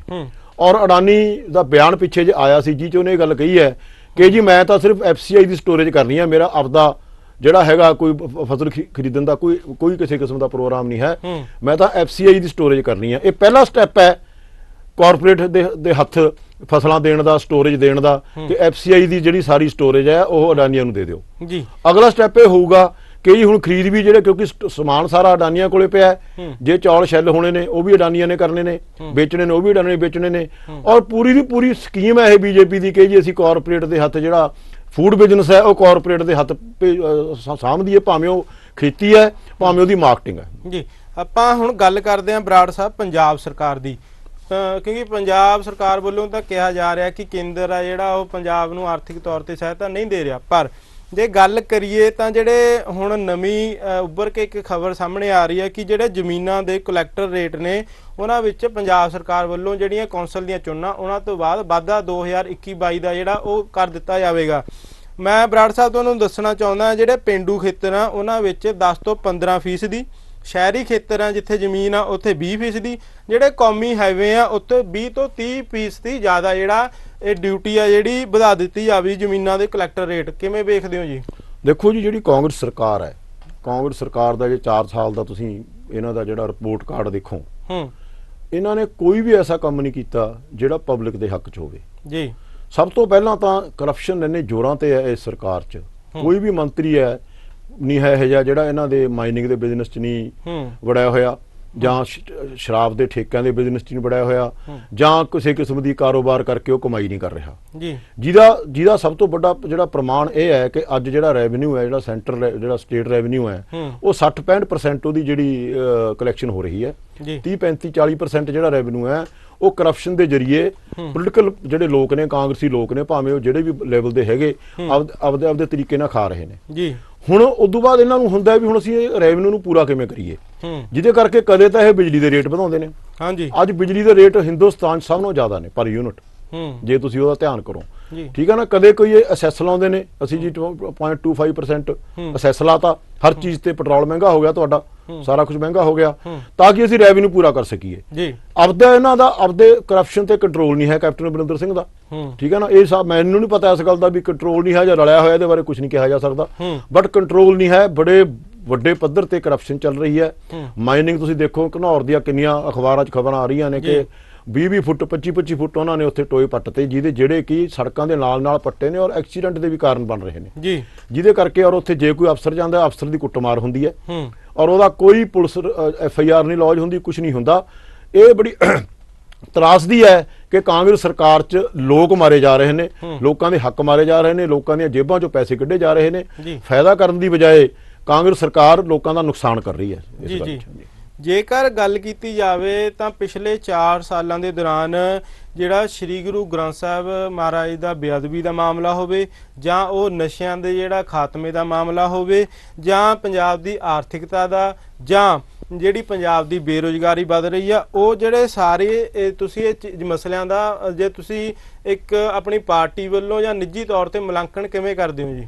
ਦੇਖੋ, ਮੁਲਾਂਕਣ ਤਾਂ ਮੈਂ ਪਹਿਲਾਂ ਹੀ ਤੁਹਾਨੂੰ ਕਹਿ ਕੇ ਹਟਿਆ ਜੀ। ਇਹ ਜਿਹੜੀ ਕਾਂਗਰਸ ਸਰਕਾਰ ਹੈ 4 ਸਾਲ 'ਚ ਇਹਨਾਂ ਨੇ ਆਪਦੀ ਕੋਈ ਕਿਸੇ ਕਿਸਮ ਦੀ ਸਿੰਸੀਅਰਟੀ ਨਹੀਂ ਦਿਖਾਈ ਪੰਜਾਬੀਆਂ ਦੇ ਪ੍ਰਤੀ, ਨਾ ਧਰਮ ਦੇ ਪ੍ਰਤੀ ਕੋਈ ਸਿੰਸੀਅਰਟੀ ਦਿਖਾਈ ਹੈ। ਕੈਪਟਨ ਅਮਰਿੰਦਰ ਸਿੰਘ ਤੇ ਸੁਖਬੀਰ ਸਿੰਘ ਬਾਦਲ ਰਲੇ ਹੋਏ ਨੇ ਆਪਸ 'ਚ, ਇਹ ਬਹੁਤ ਵਾਰੀ ਸਬੂਤ ਹੋ ਚੁੱਕਿਆ ਜੀ। ਉਹਦੀ ਤਾਜ਼ਾ ਮਿਸਾਲ ਤੁਸੀਂ ਮੇਰੇ ਤੇ ਕੁਐਸਚਨ ਕੀਤਾ ਹੈ, ਬੇਅਦਬੀ ਦੀ ਗੱਲ ਕੀਤੀ ਹੈ ਜਾਂ ਤੁਸੀਂ, ਕਿਉਂਕਿ ਬਰਾੜ ਸਾਹਿਬ ਪੰਜਾਬ ਦੇ ਲੋਕਾਂ ਨੂੰ ਇਹ ਬਹੁਤ ਉਮੀਦ ਸੀ ਕਿ ਜਿਹੜਾ ਗੁਰੂ ਗ੍ਰੰਥ ਸਾਹਿਬ ਦਾ ਬੇਅਦਬੀ ਦਾ ਇਹ ਮਸਲਾ, ਇਹ ਉਮੀਦ ਸੀ ਸਰਕਾਰ ਤੋਂ ਵੀ ਛੇਤੀ ਇਹਦਾ ਕੋਈ ਨਾ ਕੋਈ ਇਨਸਾਫ ਮਿਲੂਗਾ। ਦੇਖੋ ਉਹੀ ਨਾ ਜੀ, ਕਿਉਂਕਿ ਇਨਸਾਫ ਤਾਂ ਮਿਲਦਾ ਜੇ ਸਰਕਾਰ ਇਮਾਨਦਾਰ ਹੁੰਦੀ ਜੀ। ਸਰਕਾਰ ਨੇ ਵੀ ਜਿਹੜਾ ਇਨਕੁਆਰੀਆਂ ਇੱਧਰ ਕਰ ਉੱਧਰ ਕਰ, ਸੀਬੀਆਈ ਤੋਂ ਖੋ, ਆਪਦੀ SIT ਬਣਾ, ਉਹਦਾ ਕੁਝ ਨਹੀਂ ਕੀਤਾ। ਹੁਣ ਤਾਂ ਗੋਂਗਲੋਂ ਤੋਂ ਮਿੱਟੀ ਝਾੜੀ ਹੈ, 4 ਸਾਲ ਹੋ ਗਏ। ਬਰਾੜ ਸਾਹਿਬ ਤੁਸੀਂ ਗੱਲ ਕਰ ਰਹੇ ਸੀ, ਦੱਸ ਰਹੇ ਸੀ ਸਾਡੇ ਦਰਸ਼ਕਾਂ ਨੂੰ ਜਿਹੜਾ ਸ੍ਰੀ ਗੁਰੂ ਗ੍ਰੰਥ ਸਾਹਿਬ ਬੇਅਦਬੀ ਦਾ ਮਸਲਾ ਹੈ, ਤੁਸੀਂ ਕਿਵੇਂ ਵੇਖਦੇ ਹੋ ਵਰਤਾਰੇ ਨੂੰ? ਕਿਵੇਂ ਕਿ ਇਹਦਾ ਇਨਸਾਫ ਲੋਕਾਂ ਨੂੰ ਉਮੀਦ ਸੀ, ਨਹੀਂ ਮਿਲ ਰਿਹਾ? ਸ਼ੁਰੂ ਤੋਂ ਜਦੋਂ ਵਰਤਾਰਾ ਹੋਇਆ ਹੁਣ ਤੱਕ ਇਹਦਾ ਸਾਰਾ ਤੁਸੀਂ ਵਰਤਾਂਤ ਕਿਵੇਂ ਵੇਖਦੇ ਹੋ?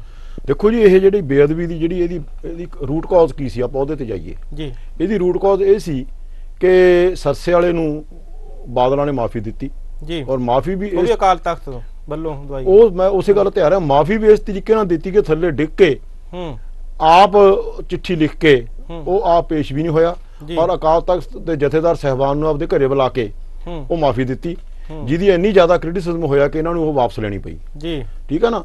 ਉਦੋਂ ਬਾਅਦ ਇਹਨਾਂ ਨੇ ਹਰ ਥਾਂ ਤੇ ਬਾਦਲਾਂ ਨੇ 15 ਤੋਂ ਲੈ ਕੇ 17 ਤੱਕ 2 ਸਾਲ ਉਹਨਾਂ ਨੂੰ ਪ੍ਰੋਟੈਕਟ ਕੀਤਾ ਜੀ, ਸਰਸੇ ਵਾਲਿਆਂ ਨੂੰ, ਕਿਉਂਕਿ 17 ਚ ਇਹਨਾਂ ਨੇ ਸਪੋਰਟ ਲੈਣੀ ਸੀ ਉਹਦੀ।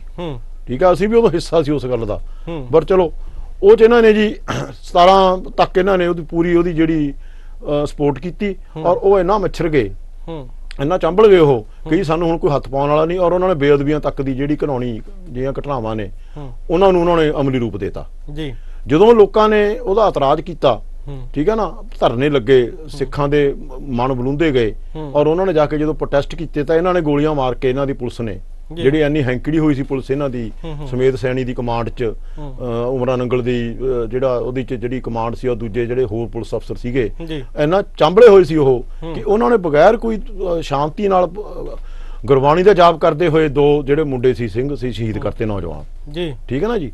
ਉਦੋਂ ਬਾਅਦ ਵੀ ਇਹਨਾਂ ਨੂੰ ਜਾਗ ਨਹੀਂ ਆਈ, ਉਦੋਂ ਬਾਅਦ ਵੀ ਇਹਨਾਂ ਨੂੰ ਸੁਰਤ ਨਹੀਂ ਆਈ ਬਾਦਲਾਂ ਨੂੰ, ਅੰਨੇ ਹੋਏ ਸੀ ਇਸ ਤਰ੍ਹਾਂ ਦੀ ਸਰਕਾਰ ਬਣਾਉਣ 'ਚ ਕਿ ਜੀ ਉਹ ਉਹਨਾਂ ਨੇ ਨਜਾਇਜ਼ ਮਾਰੇ ਨੇ, ਉਹਦੇ ਤੇ ਅਸੀਂ ਐਕਸ਼ਨ ਲਈਏ, ਘੱਟੋ ਘੱਟ ਉਹਦਾ ਪਛਤਾਤਾਪ ਤਾਂ ਕਰੀਏ ਨਾ ਜੀ। ਉਹਦੇ ਨਾਲ ਹੀ ਸਾਡੇ ਲੀਡਰਾਂ ਨਾਲ ਉਹਨਾਂ ਦੇ ਜਿਹੜੇ ਸੀ ਮਤਭੇਦ ਸ਼ੁਰੂ ਹੋ ਗਏ, ਸੀਨੀਅਰ ਲੀਡਰਸ਼ਿਪ ਨਾਲ ਸਰਦਾਰ ਸੁਖਦੇਵ ਸਿੰਘ ਢੀਂਡਸਾ ਹੋਏ, ਜਥੇਦਾਰ ਰਣਜੀਤ ਸਿੰਘ ਬ੍ਰਹਮਪੁਰਾ ਹੋਏ, ਸੇਵਾ ਸਿੰਘ ਸ਼ੇਖਮਾ ਹੋਏ, ਕਿ ਜਿਨ੍ਹਾਂ ਨੇ ਉਦੋਂ ਮੀਟਿੰਗਾਂ 'ਚ ਇਤਰਾਜ਼ ਕੀਤੇ ਵੀ ਜੀ ਇਹ ਤੁਸੀਂ ਦੇਖੋ ਆਪਾਂ ਨੇ ਬਹੁਤ ਗਲਤ ਕੰਮ ਕਰਿਆ, ਜ਼ਿੰਮੇਵਾਰੀ ਲੈਣੀ ਚਾਹੀਦੀ ਆਪਾਂ ਨੂੰ। ਦੇਖੋ, ਜਿਹੜੀ ਸਰਕਾਰ ਹੁੰਦੀ ਹੈ ਜਿਹਦਾ ਮੁੱਖ ਮੰਤਰੀ ਸਰਦਾਰ ਪ੍ਰਕਾਸ਼ ਸਿੰਘ ਬਾਦਲ ਸੀ, ਜਿਹੜੇ ਸ਼੍ਰੋਮਣੀ ਅਕਾਲੀ ਦਲ ਦੇ ਸਰਪ੍ਰਸਤ ਵੀ ਸੀਗੇ, ਔਰ ਜਿਹਦਾ ਜਿਹੜਾ ਹੋਮ ਮਿਨਿਸਟਰ ਸੀ ਸਰਦਾਰ ਸੁਖਬੀਰ ਸਿੰਘ ਬਾਦਲ, ਜਿਹੜੇ ਸ਼੍ਰੋਮਣੀ ਅਕਾਲੀ ਦਲ ਦੇ ਪ੍ਰਧਾਨ ਵੀ ਸੀ, ਉਹ ਸ਼੍ਰੋਮਣੀ ਅਕਾਲੀ ਦਲ ਜਿਹੜੀ ਸਿੱਖਾਂ ਦੀ ਨੁਮਾਇੰਦਾ ਪਾਰਟੀ ਹੈ ਜੀ। ਇਹਨਾਂ ਨੇ ਕੋਈ ਪਛਤਾਤਾਪ ਨਹੀਂ ਕੀਤਾ, ਬਲਕਿ ਇਹ ਕਿਹਾ, ਬਿਆਨ ਆਇਆ ਸਰਦਾਰ ਸੁਖਬੀਰ ਸਿੰਘ ਬਾਦਲ ਦਾ ਕਿ ਜੀ ਮੈਨੂੰ ਤਾਂ ਪਤਾ ਨਹੀਂ, ਮੈਂ ਤਾਂ ਬੰਬੇ ਗਿਆ ਹੋਇਆ ਸੀ ਜੀ। ਇੱਕ ਹੋਮ ਮਿਨਿਸਟਰ ਇਹ ਗੱਲ ਕਿਵੇਂ ਕਹਿ ਸਕਦਾ? ਉਦੋਂ ਬਾਅਦ 17 ਆ ਗਈ, ਚਲੋ ਸਰਸੇ ਵਾਲਿਆਂ ਨੇ ਮਦਦ ਕੀਤੀ, ਨਾ ਕੀਤੀ, ਮੁੱਲ ਮੋੜਿਆ, ਇਹਨਾਂ ਦਾ ਨਾਮ ਮੋੜਿਆ, ਆਪਾਂ ਉਸ ਪਾਸੇ ਨਹੀਂ ਜਾਣਾ, ਅਲੱਗ ਵਿਸ਼ਾ ਉਹ ਜੀ। ਉਦੋਂ ਬਾਅਦ ਕੈਪਟਨ ਅਮਰਿੰਦਰ ਸਿੰਘ ਸਰਕਾਰ ਆ ਗਈ, ਰਲ ਮਿਲ ਕੇ ਇਹਨਾਂ ਨੇ ਸਰਕਾਰ ਬਣਾਈ ਸੀ ਉਹ ਉਦੋਂ ਵੀ ਚਲੋ ਹੁਣ ਸਾਨੂੰ ਲੋਕ ਸਾਡੇ ਖਿਲਾਫ ਨੇ, ਅਸੀਂ ਤੁਹਾਡੀ ਮਦਦ ਕਰ ਦਿੰਦੇ ਹਾਂ। ਜਿਵੇਂ ਸੁਣਨ ਚ ਆਈ ਆ ਕਿ ਇਹਨਾਂ ਨੇ ਮਦਦ ਵੀ ਸ਼੍ਰੋਮਣੀ ਅਕਾਲੀ ਦਲ ਬਹੁਤ ਥਾਵਾਂ ਤੇ ਕਾਂਗਰਸ ਦੀ ਮਦਦ ਕੀਤੀ ਸ਼੍ਰੋਮਣੀ ਅਕਾਲੀ ਦਲ ਨੇ, ਚਲੋ, ਔਰ ਇਹਨਾਂ ਦਾ ਇਹੀ ਤੈਅ ਹੋਇਆ ਕਿ ਜੀ ਤੁਸੀਂ ਇਸ ਕੇਸ ਨੂੰ ਨਾ ਸਜ਼ਾ ਦਿਓ, ਇਹ ਚ ਅਸੀਂ ਫਸਦੇ ਹਾਂ। ਅੱਛਾ ਜੀ। ਸਿੱਧੇ ਇਹਦੇ ਚ ਬਾਦਲ ਫਸਦੇ ਸੀ ਜੀ, ਸਮੇਤ ਸੈਣੀ ਹੋਣੀ ਫਸਦੇ ਸੀ, ਉਮਰਾ ਨੰਗਲ ਹੋਣੀ ਤੇ ਸੈਣੀ ਹੋਣੇ ਦਾ ਪਰਚਾ ਵੀ ਦਰਜ ਹੋ ਗਿਆ ਜੀ। ਤੁਹਾਡੇ ਜਿਹੜੇ ਮਨਤਾਰ ਬਰਾੜ ਹੋਣੀ ਫਸਦੇ ਸੀ, ਜਿਹਦੇ ਕਰਕੇ ਕੈਪਟਨ ਅਮਰਿੰਦਰ ਸਿੰਘ ਦਾ ਦੋਸ਼ ਇਹ ਹੈ, ਇਹਦੇ ਚ ਬਹੁਤ ਵੱਡਾ ਦੋਸ਼ੀ ਕੈਪਟਨ ਅਮਰਿੰਦਰ ਸਿੰਘ ਵੀ ਹੈ, ਕਾਂਗਰਸ ਸਰਕਾਰ ਵੀ ਹੈ, ਕਿ ਇਹਨਾਂ ਨੇ ਉਹਨਾਂ ਨਾਲ ਰਲ ਕੇ ਹਲੇ ਤੱਕ ਬੇਅਦਬੀ ਦਾ ਕੋਈ ਸਿੱਟਾ ਨਹੀਂ ਕੱਢਿਆ, ਕਿਸੇ ਨੂੰ ਸਜ਼ਾ ਨਹੀਂ ਦਿੱਤੀ, ਕਦੇ ਉਹ ਸਿੱਟ ਬਿਠਾ, ਕਦੇ ਉਹ ਸਿੱਟ ਬਿਠਾ। ਜਿਹੜਾ ਵੀ ਅਫਸਰ ਉਹਦੀ ਕੋਈ ਸਹੀ ਇਨਕੁਆਇਰੀ ਕਰਨ ਦੀ ਕੋਸ਼ਿਸ਼ ਕਰਦਾ, ਉਹਦੀ ਬਦਲੀ ਕਰ ਦਿੱਤੀ ਜਾਂਦੀ ਹੈ, ਭਾਵੇਂ ਉਹ ਰਣਬੀਰ ਸਿੰਘ ਖੱਟੜਾ DIG ਹੋਵੇ, ਭਾਵੇਂ ਉਹ IG ਹੈ, ਜਿਹੜਾ ਮੈਂ ਉਹਦਾ ਨਾਮ ਨਹੀਂ ਮੇਰੇ ਧਿਆਨ ਆ ਰਿਹਾ, ਵਿਜੇ ਪ੍ਰਤਾਪ, ਉਹਦਾ ਨਾਮ ਮੇਰੇ ਦਿਮਾਗ 'ਚ ਨਹੀਂ ਆ ਰਿਹਾ, ਉਹ ਹੋਵੇ। ਇਸ ਕਰਕੇ ਦੋਨੇ ਪਾਰਟੀਆਂ ਰਲੀਆਂ ਹੋਈਆਂ ਨੇ, ਅਸੀਂ ਬਿਲਕੁਲ ਇਹਦਾ ਹਰ ਪੱਖੋਂ ਸ਼੍ਰੋਮਣੀ ਅਕਾਲੀ ਦਲ ਡੈਮੋਕ੍ਰੈਟਿਕ ਵੱਲੋਂ ਵੀ ਇਹਦਾ ਅਸੀਂ ਕ੍ਰਿਟੀਸਾਈਜ਼ ਕਰਦੇ ਹਾਂ ਇਸ ਚੀਜ਼ ਨੂੰ, ਔਰ ਆਮ ਪੰਜਾਬੀਆਂ ਵੱਲੋਂ ਵੀ, ਆਮ ਸਿੱਖਾਂ ਵੱਲੋਂ ਵੀ ਕ੍ਰਿਟੀਸਾਈਜ਼ ਕਰਦੇ ਹਾਂ ਜੀ। ਜਿਵੇਂ ਤੁਸੀਂ ਬਰਾੜ ਸਾਹਿਬ ਦੱਸਿਆ ਵੀ ਜਿਹੜੇ ਸੁਖਦੇਵ ਸਿੰਘ ਢੀਂਡਸਾ ਜੀ ਹੈ ਉਹਨਾਂ ਨੇ ਵਿਚਾਰਧਾਰਕ ਮਤਭੇਦ ਹੋਣ ਤੋਂ ਬਾਅਦ ਆਪਣੀ ਜਿਹੜੀ ਨਵੀਂ ਪਾਰਟੀ ਆ ਉਹ ਖੜੀ ਕੀਤੀ ਹੈ। ਜੇ ਗੱਲ ਕਰੀਏ ਆਪਾਂ ਤਾਂ ਕਿਉਂਕਿ ਰਾਜਨੀਤਿਕ ਪਾਰਟੀ ਆ, ਤੁਸੀਂ ਰਾਜਨੀਤਿਕ ਚੋਣਾਂ ਹੋਣ ਜਾਂ ਧਾਰਮਿਕ ਉਹਨਾਂ 'ਚ ਹਿੱਸੇਦਾਰੀ ਲਵੋਗੇ।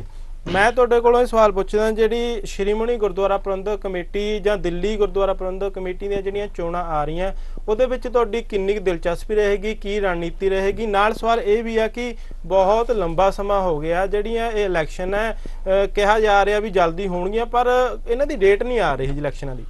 ਦੇਖੋ ਜੀ, ਸ਼੍ਰੋਮਣੀ ਅਕਾਲੀ ਦਲ ਡੈਮੋਕ੍ਰੈਟਿਕ ਜਿਹੜਾ ਹੋਂਦ 'ਚ ਆਇਆ ਜੀ, ਉਹ ਦੋ ਕਾਰਨਾਂ ਕਰਕੇ ਆਇਆ ਜੀ।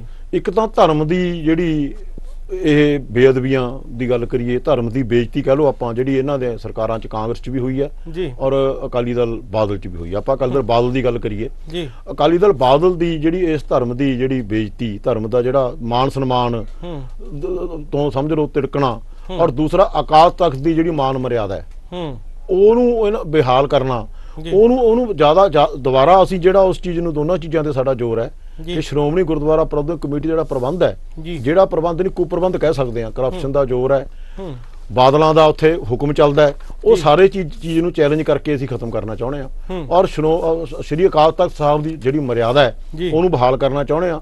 ਜਥੇਦਾਰ ਸਾਹਿਬਾਨ ਜਿਹੜੇ ਅਕਾਲ ਤਖਤ ਦੇ ਨੇ, ਉਹਨਾਂ ਦੀ ਜਿਹੜੀ ਚੋਣ ਹੋਵੇ, ਉਹਦੀ ਜਿਹੜੀ ਵਿਧੀ ਹੈ ਉਹ ਪ੍ਰੋਪਰ ਲੋਕਾਂ ਰਾਹੀਂ, ਸਰਬਤ ਖਾਲਸੇ ਰਾਹੀਂ ਚੁਣੇ ਜਾਣ, ਉਹ ਕਰਨਾ ਚਾਹੁੰਦੇ ਆ। ਔਰ ਜਿਹੜਾ ਬਹੁਤ ਵਧੀਆ ਇੱਕ ਇੱਕ ਮਿਸਾਲ ਕਾਇਮ ਕਰਕੇ ਜਿਹੜਾ ਰਾਜ ਹੈ ਸ਼੍ਰੋਮਣੀ ਗੁਰਦੁਆਰਾ ਪ੍ਰਬੰਧਕ ਕਮੇਟੀ ਦਾ ਪ੍ਰਬੰਧ ਹੈ, ਉਹ ਨਿਰੋਲ ਧਾਰਮਿਕ ਬੰਦਿਆਂ ਦੇ ਹੱਥਾਂ 'ਚ ਦੇਣਾ ਚਾਹੁੰਦੇ ਆ। ਉਹਦਾ ਕੀ ਮਿਸਾਲ ਹੈ ਕਿ ਸ਼੍ਰੋਮਣੀ ਅਕਾਲੀ ਦਲ ਡੈਮੋਕ੍ਰੈਟਿਕ ਨੇ ਫੈਸਲਾ ਕੀਤਾ ਪਹਿਲੇ ਦਿਨ ਹੀ, ਜਦੋਂ ਢੀਂਡਸਾ ਸਾਹਿਬ ਨੇ ਇਹ ਫੈਸਲਾ ਕੀਤਾ ਕਿ ਮੈਂ ਹੁਣ ਸਿੱਖ ਕੌਮ ਦੀ ਸੇਵਾ ਕਰਨੀ ਹੈ, ਪੰਜਾਬੀਆਂ ਦੀ ਸੇਵਾ ਕਰਨੀ ਹੈ, ਮੈਨੂੰ ਅਕਾਲ ਪੁਰਖ ਨੇ ਬੜਾ ਕੁਝ ਦਿੱਤਾ, ਮੈਂ ਬੜੀ ਪਾਵਰ ਹੰਢਾਲੀ, ਸਭ ਕੁਝ ਦੇਖ ਲਿਆ।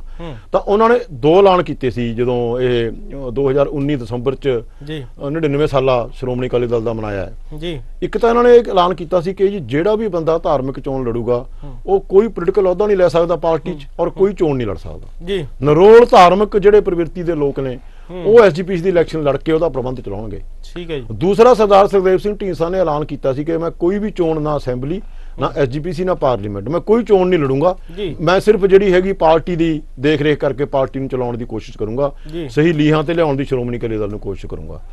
ਦੂਸਰਾ ਜਿਹੜਾ ਇਹਨਾਂ ਨੇ ਇੱਕ ਜਿਹੜਾ ਸਾਡਾ ਦੂਸਰਾ ਏਜੰਡਾ ਲੈ ਕੇ ਚੱਲੇ ਆ ਅਸੀਂ, ਕਿ ਜੋ ਸ਼੍ਰੋਮਣੀ ਅਕਾਲੀ ਦਲ ਇੱਕ ਕਾਰਪੋਰੇਟ ਕੰਪਨੀ ਬਣ ਚੁੱਕਾ ਹੈ ਸਰਦਾਰ ਸੁਖਬੀਰ ਸਿੰਘ ਬਾਦਲ ਦੀ ਪ੍ਰਧਾਨਗੀ ਹੇਠ, ਬਾਦਲ ਦਲ ਕਹਿ ਲਓ ਇਹਨੂੰ ਤੁਸੀਂ ਵਪਾਰਕ ਦਲ ਕਹਿ ਲਓ, ਅਸੀਂ ਇਹ ਕਹਿੰਦੇ ਆ ਕਿ ਉਹਦਾ ਜਿਹੜਾ ਜਿਸ ਤਰੀਕੇ ਨਾਲ 1920 ਸ਼੍ਰੋਮਣੀ ਅਕਾਲੀ ਦਲ ਬਣਾਇਆ ਸੀ, ਔਰ ਉਹਨਾਂ ਲੀਡਰਾਂ ਨੇ ਘਾਲ ਕੇ ਇਹਨੂੰ ਇੱਥੇ ਤੱਕ ਪਹੁੰਚਾਇਆ ਕਿ ਸਰਦਾਰ ਸੁਖਬੀਰ ਸਿੰਘ ਬਾਦਲ ਦੇ ਪ੍ਰਧਾਨ ਬਣਨ ਤੋਂ ਪਹਿਲਾਂ ਤੱਕ ਸ਼੍ਰੋਮਣੀ ਅਕਾਲੀ ਦਲ ਕੇਵਲ ਤੇ ਕੇਵਲ ਇੱਕੋ ਪਾਰਟੀ ਸੀ ਜਿਹੜੀ ਕੁਰਬਾਨੀ ਵਾਲੀ ਪਾਰਟੀ ਮੰਨੀ ਜਾਂਦੀ ਸੀ। ਜੋ ਵੀ ਕੋਈ ਮੂਵਮੈਂਟ ਹੋਈ, ਆਪਾਂ ਜੈਤੋ ਮੋਰਚੇ ਦੀ ਗੱਲ ਕਰ ਲਈਏ, ਆਪਾਂ ਐਮਰਜੈਂਸੀ ਦੀ ਗੱਲ ਕਰ ਲਈਏ, ਸ਼੍ਰੋਮਣੀ ਅਕਾਲੀ ਦਲ ਦੇ ਵਰਕਰਾਂ ਨੇ, ਲੀਡਰਾਂ ਨੇ ਵੱਧ ਚੜ ਕੇ ਹਿੱਸਾ ਲੈ ਕੇ ਉਹਨਾਂ ਸਾਰੇ ਸੰਘਰਸ਼ਾਂ ਨੂੰ ਕਾਮਯਾਬ, ਗੌਰਵਮਈ ਇਤਿਹਾਸ ਰਿਹਾ ਸ਼੍ਰੋਮਣੀ ਅਕਾਲੀ ਦਲ ਦਾ ਕੀਤਾ, ਗੌਰਵਮਈ ਇਤਿਹਾਸ ਰਿਹਾ। ਪਰ ਸਰਦਾਰ ਸੁਖਬੀਰ ਸਿੰਘ ਬਾਦਲ ਦੇ ਪ੍ਰਧਾਨ ਆਉਣ ਨਾਲ ਇਹਨਾਂ ਨੇ ਇਹਨੂੰ ਕਾਰਪੋਰੇਟ ਏਜੰਸੀ ਵਾਂਗੂ ਚਲਾਉਣ ਦੀ ਕੋਸ਼ਿਸ਼ ਕੀਤੀ। ਕੁਝ ਬੰਦੇ ਚੁਣ ਲਏ ਕਿ ਇਹਨਾਂ ਰਾਹੀਂ ਮੈਂ ਪਾਰਟੀ ਚਲਾਉਣੀ ਹੈ, ਦੂਜੇ ਸਾਰੇ ਇਹਨਾਂ ਦੇ ਥੱਲੇ ਕੰਮ ਕਰਨਗੇ, ਜਿਵੇਂ ਕਾਰਪੋਰੇਟ ਕਲਚਰ ਹੁੰਦਾ, ਜਿਹਦਾ ਸਰਦਾਰ ਸੁਖਦੇਵ ਸਿੰਘ ਢੀਂਡਸਾ ਉਹਨਾਂ ਨੇ ਵਿਰੋਧ ਕੀਤਾ। ਉਹਨਾਂ ਨੇ ਕਿਹਾ ਵੀ ਦੇਖੋ ਇਹ ਲੋਕਾਂ ਦੀ ਪਾਰਟੀ ਆ, ਸਿਸਟਮ ਇਹ ਹੁੰਦਾ ਸੀ ਕਿ ਜੀ ਸਰਕਲ ਤੋਂ ਸਰਕਾਰਾਂ ਦੀ ਚੋਣ ਹੁੰਦੀ ਸੀ, ਫਿਰ ਜ਼ਿਲ੍ਹਿਆਂ ਦੀ ਚੋਣ ਹੁੰਦੀ ਸੀ, ਜ਼ਿਲ੍ਹਾ ਡੈਲੀਗੇਟ ਜਾ ਕੇ ਸਟੇਟ ਲੈਵਲ ਦੇ ਡੈਲੀਗੇਟਸ ਪ੍ਰਧਾਨ ਚੁਣਦੇ ਸੀ ਸ਼੍ਰੋਮਣੀ ਅਕਾਲੀ ਦਲ ਦਾ। ਠੀਕ ਹੈ ਨਾ। ਉਹ ਇਹਨਾਂ ਨੇ ਉਹਦਾ ਘਾਣ ਕਰਤਾ। ਇੱਥੋਂ ਬੈਠੇ ਇਹ ਸਰਕਲ ਪ੍ਰਧਾਨ ਬਣਾ ਦਿੰਦੇ ਸੀ, ਇੱਥੋਂ ਬੈਠੇ ਇਹ ਜ਼ਿਲ੍ਹਾ ਪ੍ਰਧਾਨ ਬਣਾ ਦਿੰਦੇ ਸੀ, ਇੱਥੋਂ ਬੈਠੇ ਡੈਲੀਗੇਟਸ ਬਣਾ ਦਿੰਦੇ ਸੀ, ਉਹਨਾਂ ਤੋਂ ਮਤਾ ਪਵਾ ਲੈਂਦੇ ਸੀ ਕਿ ਜੀ ਅਸੀਂ ਸਾਰੇ ਅਧਿਕਾਰ ਸਰਦਾਰ ਸੁਖਬੀਰ ਸਿੰਘ ਬਾਦਲ ਨੂੰ ਦਿੰਦੇ ਆ, ਕੋਈ ਵੀ ਕਮੇਟੀ ਬਣਾਉਣ ਦੀ, ਚਾਹੇ ਜ਼ਿਲ੍ਹੇ ਦੀ ਹੈ, ਚਾਹੇ ਸਰਕਲ ਦੀ ਹੈ, ਚਾਹੇ ਉੱਪਰ ਹੈ, ਉਹ ਚਾਹੇ ਐਸਜੀਪੀਸੀ ਦੀ ਹੈ। ਐਸਜੀਪੀਸੀ ਦੀ ਵੀ ਜੋ ਐਗਜ਼ੈਕਟਿਵ ਹੁੰਦੀ ਹੈ ਉਹ ਇੱਕ ਚਿੱਠੀ ਚੋਂ ਨਿਕਲ ਕੇ ਪ੍ਰਧਾਨ ਬਣਦਾ, ਉਹਦਾ ਚਿੱਠੀ ਚੋਂ ਨਿਕਲ ਕੇ ਐਗਜ਼ੈਕਟਿਵ ਬਣਦੀ ਹੈ। ਉਹ ਸਾਰੇ ਵਤਾਰੇ ਨੂੰ ਅਸੀਂ ਜੋ 1920 ਅਕਾਲੀ ਦਲ ਵੇਲੇ ਬਣਿਆ ਸੀ, ਵਤਾਰਾ ਚੱਲਦਾ ਆਇਆ ਹੈ, ਉਹਨੂੰ ਅਸੀਂ ਕੋਸ਼ਿਸ਼ ਕਰਾਂਗੇ ਸ਼੍ਰੋਮਣੀ ਅਕਾਲੀ ਦਲ ਡੈਮੋਕ੍ਰੇਟ ਵਾਲੇ ਕਿ ਉਹਨੂੰ ਅਸੀਂ ਉਸੇ ਤਰੀਕੇ ਨਾਲ ਸਰਕਲ ਬਣਾਈਏ, ਭਰਤੀ ਹੋਵੇ, ਭਰਤੀ ਤੋਂ ਬਾਅਦ ਡੈਲੀਗੇਟ ਸਰਕਲ ਦੇ ਬਣਨ, ਉਹ ਸਰਕਲ ਪ੍ਰਧਾਨ ਚੁਣਨ, ਉਸ ਤੋਂ ਬਾਅਦ ਸਰਕਲ ਦੇ ਡੈਲੀਗੇਟ ਜ਼ਿਲ੍ਹਾ ਡੈਲੀਗੇਟ ਬਣਨ ਸਰਕਲਾਂ ਚੋਂ, ਔਰ ਉਹ ਜ਼ਿਲ੍ਹੇ ਦਾ ਪ੍ਰਧਾਨ ਚੁਣਨ, ਔਰ ਸਟੇਟ ਡੈਲੀਗੇਟ ਨੇ ਜਿਹੜੇ ਉਹ ਜਿਹੜਾ ਟੋਟਲ ਪਾਰਟੀ ਦਾ ਪ੍ਰਧਾਨ ਚੁਣਨ, ਚਾਹੇ ਕੋਈ ਵੀ ਹੋਵੇ, ਜ਼ਰੂਰੀ ਨਹੀਂ ਸੁਖਦੇਵ ਸਿੰਘ ਢੀਂਡਸਾ ਹੋਵੇ, ਕੋਈ ਹੋਰ ਵੀ ਹੋ ਸਕਦਾ ਹੈ। ਸੋ ਇਹ ਅਸੀਂ ਇਹ ਆਸ਼ੇ ਲੈ ਕੇ ਚੱਲੇ ਹਾਂ।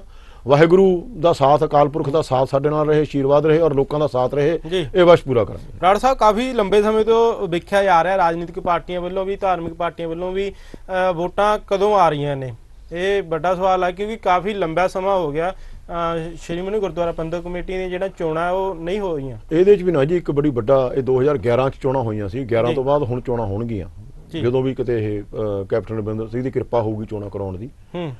ਉਹਦਾ ਕਾਰਨ ਇਹ ਹੋਇਆ ਜੀ 2011 'ਚ ਕੋਰਟ 'ਚ ਕੇਸ ਪੈ ਗਿਆ ਸੀ, ਸਹਿਜਧਾਰੀ ਸਿੰਘਾਂ ਨੇ ਕੇਸ ਪਾਤਾ ਸੀ ਵੀ ਸਾਨੂੰ ਵੋਟ ਦਾ ਅਧਿਕਾਰ ਹੋਣਾ ਚਾਹੀਦਾ। ਠੀਕ ਹੈ। ਤਾਂ ਹਾਈ ਕੋਰਟ ਨੇ ਉਹਦਾ ਜਿਹੜਾ ਇਲੈਕਸ਼ਨ ਨੂੰ ਸਟੇ ਕਰਤਾ ਸੀ ਜੀ, ਤੇ ਉਹਦੇ ਹਿਸਾਬ ਨਾਲ 2016 'ਚ ਇਲੈਕਸ਼ਨ ਹੋਣੀ ਚਾਹੀਦੀ ਸੀ, ਪਰ ਬਾਦਲਾਂ ਨੇ ਕੋਰਟ 'ਚ ਪਟੀਸ਼ਨ ਪਾਈ। ਕਿਉਂ ਜੀ? ਕਿਉਂਕਿ ਸਾਡਾ ਜਿਹੜਾ 2016 'ਚ ਬਹਾਲ ਹੋਇਆ, ਫਿਰ ਜਿਹੜਾ ਇਹ ਹਾਊਸ ਹੋਇਆ ਬਹਾਲ, ਇਹਨਾਂ ਨੇ ਇਹ ਪਟੀਸ਼ਨ ਪਾਈ ਕਿ ਜੀ ਇਹ ਇਲੈਕਸ਼ਨ ਨਹੀਂ ਹੋਣੀ ਚਾਹੀਦੀ ਕਿਉਂਕਿ ਇਹ ਜਿਹੜਾ ਸਾਨੂੰ ਜਿਹੜੀ ਟਰਮ ਹੈ ਸਾਡੀ 2016 ਤੋਂ ਸ਼ੁਰੂ ਹੋਈ ਹੈ, ਇਸ ਕਰਕੇ 21 ਚੋਣ ਹੋਣੀ ਚਾਹੀਦੀ ਹੈ। ਅੱਛਾ ਜੀ। ਮੈਂ ਇੱਕ ਸਵਾਲ ਕਰਦਾ ਤੁਹਾਡੇ ਰਾਹੀਂ ਕਿ ਜਦੋਂ ਅਸੈਂਬਲੀ ਦੀ ਇਲੈਕਸ਼ਨ ਕੋਈ ਅਸੈਂਬਲੀ ਸਸਪੈਂਡ ਹੋ ਜਾਂਦੀ ਹੈ ਜਾਂ ਅਸੈਂਬਲੀ ਭੰਗ ਹੋ ਜਾਂਦੀ ਹੈ, ਕੀ ਉਹਨੂੰ ਉਹ ਟਰਮ ਮਿਲਦੀ ਹੈ ਉਸ ਅਸੈਂਬਲੀ ਨੂੰ? ਬਿਲਕੁਲ ਨਹੀਂ ਮਿਲਦੀ। ਕੋਈ ਕਿਸੇ ਕਨਸਟੀਟਿਊਸ਼ਨ 'ਚ ਪ੍ਰੋਵੀਜ਼ਨ ਨਹੀਂ ਹੈ ਕਿ ਜੀ ਉਹਨੇ 5 ਸਾਲ ਦੁਬਾਰਾ ਮਿਲਣਗੇ, ਫਿਰ ਤਾਂ ਚੋਣਾਂ ਹੋਣੀ ਨਾ। ਠੀਕ ਹੈ ਨਾ? ਤਾਂ 2016 ਦੀਆਂ ਚੋਣਾਂ ਇਹਨਾਂ ਨੇ ਇਹ ਕਹਿ ਕੇ ਅੱਗੇ ਪਵਾਉਣ ਦੀ ਕੋਸ਼ਿਸ਼ ਕੀਤੀ ਕਿ ਜੀ ਇਹ 2021 ਚੋਣ ਹੋਣੀ ਚਾਹੀਦੀ ਹੈ। ਹੁਣ ਵੀ ਇਹ 2021 ਚੋਣਾਂ ਹੁਣ ਤਰੀਕੇ ਨਾਲ ਹੋਣੀਆਂ ਚਾਹੀਦੀਆਂ ਨੇ 16 ਦੇ ਇਹਨਾਂ ਦੇ ਹਿਸਾਬ ਨਾਲ ਵੀ। ਹੁਣ ਵੀ ਇਹ ਪੂਰੀ ਕੋਸ਼ਿਸ਼ ਇਹਨਾਂ ਨੇ ਸੈਂਟਰ 'ਚ ਕੀਤੀ ਜਦੋਂ ਉਹਦੇ ਹਿੱਸੇਦਾਰ ਸੀ ਕਿ ਜੀ ਇਹ ਚੋਣਾਂ ਨਾ ਹੋਣ, ਕਿਉਂਕਿ ਇਹਨਾਂ ਨੂੰ ਪਤਾ ਵੀ ਸਾਡਾ ਸਫਾਇਆ ਹੋ ਜਾਣਾ ਜੇ ਚੋਣਾਂ ਐਸਜੀਪੀਸੀ ਦੀਆਂ ਹੋਣਗੀਆਂ। ਸਾਨੂੰ ਸਿੱਖਾਂ ਨੇ ਮਾਫ ਨਹੀਂ ਕਰਨਾ, ਸਾਨੂੰ ਪੰਜਾਬੀਆਂ ਨੇ ਮਾਫ ਨਹੀਂ ਕਰਨਾ, ਸਾਨੂੰ ਬਾਹਰ ਕੱਢ ਕੇ ਮਾਰਨਾ। ਔਰ ਜੇ ਸ਼੍ਰੋਮਣੀ ਕਮੇਟੀ 'ਚ ਅਸੀਂ ਚੋਣਾਂ ਹਾਰ ਗਏ 22 'ਚ ਸਾਡਾ ਕੋਈ ਨਾਂ ਉੱਥੇ ਨਹੀਂ ਲੱਭਣਾ। ਸੋ ਜਿਹਦੇ ਕਰਕੇ ਇਹਨਾਂ ਨੇ ਪਹਿਲਾਂ ਤਾਂ ਸੈਂਟਰ 'ਚ ਕੋਸ਼ਿਸ਼ ਕੀਤੀ, ਜਿੰਨਾ ਚਿਰ ਪਾਵਰ 'ਚ ਰਹੇ ਬੀਬੀ ਹਰਸਿਮਰਤ ਕੌਰ ਬਾਦਲ ਉੱਥੇ ਮਿਨਿਸਟਰ ਰਹੀ ਕਿ ਜੀ ਚੋਣਾਂ ਨਾ ਹੋਣ, ਇਹਨਾਂ ਨੇ ਉਹ ਬੋਰਡ ਹੀ ਨਹੀਂ ਬਣਨ ਦਿੱਤਾ। ਕਿਉਂਕਿ ਬੋਰਡ ਬਣਦਾ ਹੁੰਦਾ ਜਿਹੜਾ ਚੋਣਾਂ ਕਰਾਉਂਦਾ, ਜਿਹਦਾ ਹੁਣ ਜਸਟਿਸ ਸਾਰਾ ਨੂੰ ਬਣਾਇਆ ਇਹਨਾਂ ਨੇ, ਜਿਹੜਾ chief election commissioner Gurdwara election commissioner. ਉਹਨਾਂ ਨੇ ਚਲੋ ਜਦੋਂ ਉਹਨਾਂ ਨਾਲੋਂ ਵਖਰੇਵਾ ਹੋ ਗਿਆ ਤਾਂ ਉਹਨਾਂ ਨੇ ਬੋਰਡ ਬਣਾਤਾ ਵੀ ਹਾਂਜੀ ਚੋਣ ਕਰਾਓ। ਔਰ ਤੁਸੀਂ ਤਰਾਸਦੀ ਦੇਖੋ ਕਿ ਕੈਪਟਨ ਅਮਰਿੰਦਰ ਸਿੰਘ ਇਸ ਤਰੀਕੇ ਨਾਲ ਰਲੇ ਹੋਏ ਨੇ ਇਹਨਾਂ ਨਾਲ ਕਿ ਉਹਨਾਂ ਨੇ ਹਜੇ ਤੱਕ ਦਫ਼ਤਰ ਨਹੀਂ ਦਿੱਤਾ ਹੈ ਇਲੈਕਸ਼ਨ ਕਮਿਸ਼ਨਰ ਨੂੰ। ਦਫ਼ਤਰ ਹੁਣ ਮੇਰੇ ਖਿਆਲ ਸ਼ਾਇਦ ਦਿੱਤਾ।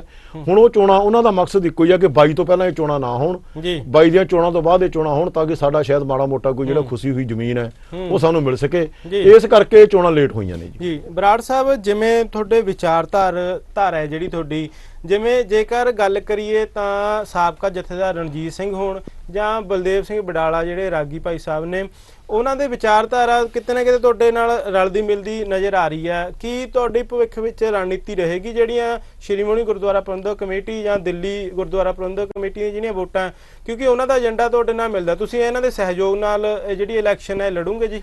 ਜਥੇਦਾਰ ਰਣਜੀਤ ਸਿੰਘ ਜੀ ਸਾਡੇ ਨਾਲ ਬਿਲਕੁਲ ਸਹਿਮਤ ਨੇ ਜੀ, ਅਸੀਂ ਇਕੱਠੇ ਚੱਲਦੇ ਹਾਂ ਜੀ। ਜਦੋਂ ਕੋਈ ਮੀਟਿੰਗਾਂ ਸਾਡੀਆਂ ਵੀ ਹੁੰਦੀਆਂ ਨੇ ਉਹਦੇ ਚੋਂ ਆਉਂਦੇ ਨੇ ਜਥੇਦਾਰ ਜੀ, ਆ ਕੇ ਆਪਦੇ ਵਿਚਾਰ ਦੱਸਦੇ ਨੇ। ਔਰ ਅਸੀਂ ਵੀ, ਸਾਡੇ ਵਰਕਰ ਵੀ ਜਦੋਂ ਵੱਖ-ਵੱਖ ਥਾਵਾਂ ਤੇ ਉਹਨਾਂ ਦੀ ਜਿਹੜੀ ਸਿੱਖ ਲਹਿਰ, ਉਹਨਾਂ ਨੇ ਇੱਕ ਅਕਾਲੀ ਪੰਥਕ ਲਹਿਰ ਬਣਾਈ ਹੈ, ਉਹਦੇ ਚ ਸਾਡੇ ਵੀ ਬੰਦੇ ਲੀਡਰ ਵੀ ਜਾਂਦੇ ਨੇ, ਪ੍ਰੋਗਰਾਮ ਵੀ ਉਹਨਾਂ ਦੇ ਕਰਾਉਂਦੇ ਨੇ। ਸੋ ਜਥੇਦਾਰ ਰਣਜੀਤ ਸਿੰਘ ਜੀ ਸਾਡੇ ਨਾਲ ਬਿਲਕੁਲ ਨਾਲ ਚੱਲੇ ਹੋਏ ਨੇ। ਰਵਿੰਦਰ ਸਿੰਘ ਜੀ ਸਾਡੇ ਨਾਲ ਚੱਲੇ ਹੋਏ ਨੇ ਜਿਹੜੇ ਸਾਬਕਾ ਸਪੀਕਰ ਨੇ। ਬ੍ਰਹਮਪੁਰਾ ਸਾਹਿਬ ਸਾਡੇ ਨਾਲ ਨੇ ਜੇ ਆਪਾਂ ਪੰਜਾਬ ਦੀਆਂ ਚੋਣਾਂ ਦੀ ਗੱਲ ਕਰੀਏ। ਬਡਾਲਾ ਜੀ ਵੀ ਸਾਡੇ ਨਾਲ ਨੇ, ਸਰਬਜੋਤ ਸਿੰਘ ਬੇਦੀ ਸਾਡੇ ਨਾਲ ਨੇ। ਸੋ ਇੱਥੇ ਜਿਹੜੀ ਅਸੀਂ ਚੋਣ ਲੜਨੀ ਆ, ਅਸੀਂ ਕੋਈ ਡੈਮੋਕ੍ਰੈਟਿਕ ਅਕਾਲੀ ਦਲ ਵੱਲੋਂ ਚੋਣ ਨਹੀਂ ਲੜਨੀ, ਉਹ ਸਿੱਖਾਂ ਵੱਲੋਂ ਚੋਣ ਲੜਨੀ ਆ ਅਸੀਂ। ਠੀਕ ਹੈ ਕਿ ਨਹੀਂ? ਉਹਦੇ ਸਾਰੀਆਂ ਧਿਰਾਂ ਰਲ ਕੇ ਜਿਨ੍ਹਾਂ ਦੀ ਵਿਚਾਰਧਾਰਾ ਮਿਲਦੀ ਆ ਅਸੀਂ ਰਲ ਕੇ ਚੋਣ ਲੜਾਂਗੇ।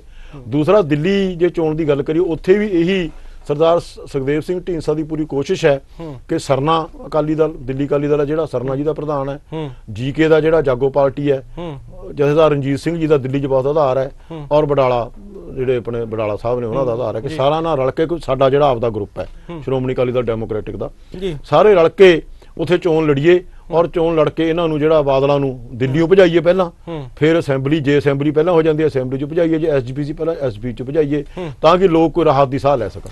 ਪੰਜਾਬ ਦੀ ਜੇਕਰ ਸਿਆਸੀ ਗੱਲ ਕਰੀਏ, 2022 ਦੇ ਵਿੱਚ ਇਲੈਕਸ਼ਨ ਸਮਾਂ ਬਹੁਤ ਘੱਟ ਰਹਿ ਗਿਆ, ਤੁਹਾਡੇ ਕੋਲ ਵੀ ਤਿਆਰੀ ਕਰਨ ਦਾ ਸਮਾਂ ਦੇਖਿਆ ਜਾਵੇ ਤਾਂ ਘੱਟ ਹੈ। ਕਿ ਜੇ ਤੁਹਾਨੂੰ ਕੀ ਲੱਗ ਰਿਹਾ ਵੀ ਤੁਹਾਡੀ ਵਿਚਾਰਧਾਰਾ ਦੇ ਨਾਲ ਦੀ ਕੋਈ ਪੰਜਾਬ ਦੇ ਵਿੱਚ ਪਾਰਟੀ ਹੈ ਜਿਹਦੇ ਨਾਲ ਤੁਸੀਂ ਰਲ ਕੇ ਇਕੱਠੇ ਚੱਲ ਸਕਦੇ? ਦੇਖੋ ਜੀ, ਪੰਜਾਬ 'ਚ ਜਿਹੜੀ ਇਲੈਕਸ਼ਨ ਹੋਣੀ ਹੈ ਨਾ ਜੀ, ਮੈਂ ਤੁਹਾਨੂੰ ਗੱਲ ਕਲੀਅਰ ਕਰਾਂ, ਕੋਈ ਵੀ ਇੱਕ ਪਾਰਟੀ, ਭਾਵੇਂ ਅਸੀਂ ਆ ਭਾਵੇਂ ਕੋਈ ਹੋਰ ਪਾਰਟੀ ਹੈ, ਉਹ ਇੱਥੇ ਸਰਕਾਰ ਨਹੀਂ ਬਣਾ ਸਕਦੀ। ਇਹ ਗੱਲ ਬੜੀ ਸਪਸ਼ਟ ਹੈ। ਸਰਕਾਰ ਲੋਕ ਦੇਖ ਰਹੇ ਨੇ ਥਰਡ ਫਰੰਟ ਦੀ ਸ਼ੇਪ 'ਚ। ਲੋਕ ਥਰਡ ਫਰੰਟ ਨੂੰ ਮਾਨਤਾ ਦੇਣਗੇ, ਲੋਕ ਥਰਡ ਫਰੰਟ ਨੂੰ ਹੀ ਸਰਕਾਰ ਬਣਾਉਣ ਵਾਸਤੇ ਜਿਹੜਾ ਕਾਮਯਾਬ ਕਰਨਗੇ। ਸਾਡੀ ਵਿਚਾਰਧਾਰਾ ਜਾਂ ਸਾਡਾ ਜਿਹੜਾ ਪਾਰਟੀ ਦਾ ਫੈਸਲਾ ਇਹ ਹੈ ਵੀ ਕਾਂਗਰਸ, ਅਕਾਲੀ ਦਲ ਤੇ ਤੀਜੀ ਹੁਣ ਬੀਜੇਪੀ, ਤਿੰਨਾਂ ਪਾਰਟੀਆਂ ਨੂੰ ਛੱਡ ਕੇ ਸਾਡਾ ਕਿਸੇ ਵੀ ਪਾਰਟੀ ਨਾਲ ਅਸੀਂ ਸਮਝੌਤਾ ਕਰਨ ਨੂੰ ਤਿਆਰ ਹਾਂ। ਸਾਨੂੰ ਕੋਈ ਸਮੱਸਿਆ ਨਹੀਂ ਹੈ, ਬੈਠ ਕੇ ਜਿਵੇਂ ਵੀ। ਹਾਂਜੀ, ਜਾਂਦੇ ਇੱਕ ਕਾਲ ਲੈ ਲੈਣੀ ਹੈ। ਹਾਂਜੀ, ਸਤਿ ਸ਼੍ਰੀ ਅਕਾਲ ਜੀ, ਸਵਾਗਤ ਹੈ ਤੁਹਾਡਾ। ਹੈਲੋ, ਸਤਿ ਸ਼੍ਰੀ ਅਕਾਲ ਸਾਹਿਬ, ਮੈਂ ਮਨਜੀਤ ਸਿੰਘ ਚੀਮਾ ਬੋਲਦਾ ਜੀ। ਹਾਂਜੀ ਚੀਮਾ ਸਾਹਿਬ, ਸਵਾਗਤ ਹੈ ਜੀ।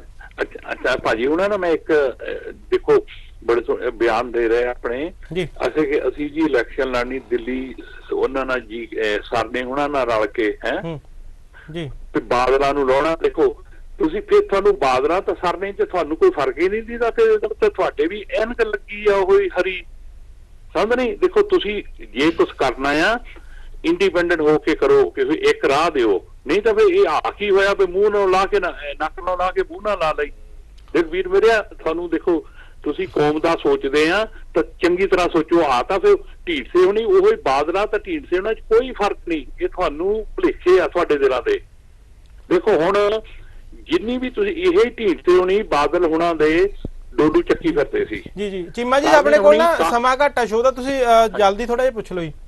ਆਹੋ ਜਿਹੜੇ ਸਰਨੇ ਹੁਣਾਂ ਨੇ ਕਾਂਗਰਸ ਨਾਲ ਰਲ ਕੇ ਸਾਡਾ ਕੀ ਨਹੀਂ ਕੀਤਾ ਜੀ ਹੈ, ਆ ਤੁਹਾਡੇ ਦਾਦੂਵਾਲ ਵਾਲਿਆਂ ਨੇ ਸਾਡਾ ਕੀ ਨਹੀਂ ਨੁਕਸਾਨ ਪਹੁੰਚਾਇਆ, ਮੰਡ ਨੇ ਕੀ ਤੁਸੀਂ ਦੇਖੋ ਜੇ ਤੁਸੀਂ ਆਹ ਰਲਵਾਂ ਕੰਮ ਕਰਨਾ ਤੁਹਾਡੇ ਤਾਂ ਉਹਨਾਂ ਦੇ ਬਿਲਕੁਲ ਕੋਈ ਫਰਕ ਨਹੀਂ। ਚੀਮਾ ਸਾਹਿਬ ਤੁਹਾਡਾ ਸਵਾਲ ਆ ਗਿਆ ਸਾਡੇ ਕੋਲ, ਬਰਾੜ ਸਾਹਿਬ ਦੇਣਗੇ ਸਪਸ਼ਟੀਕਰਨ ਜੀ।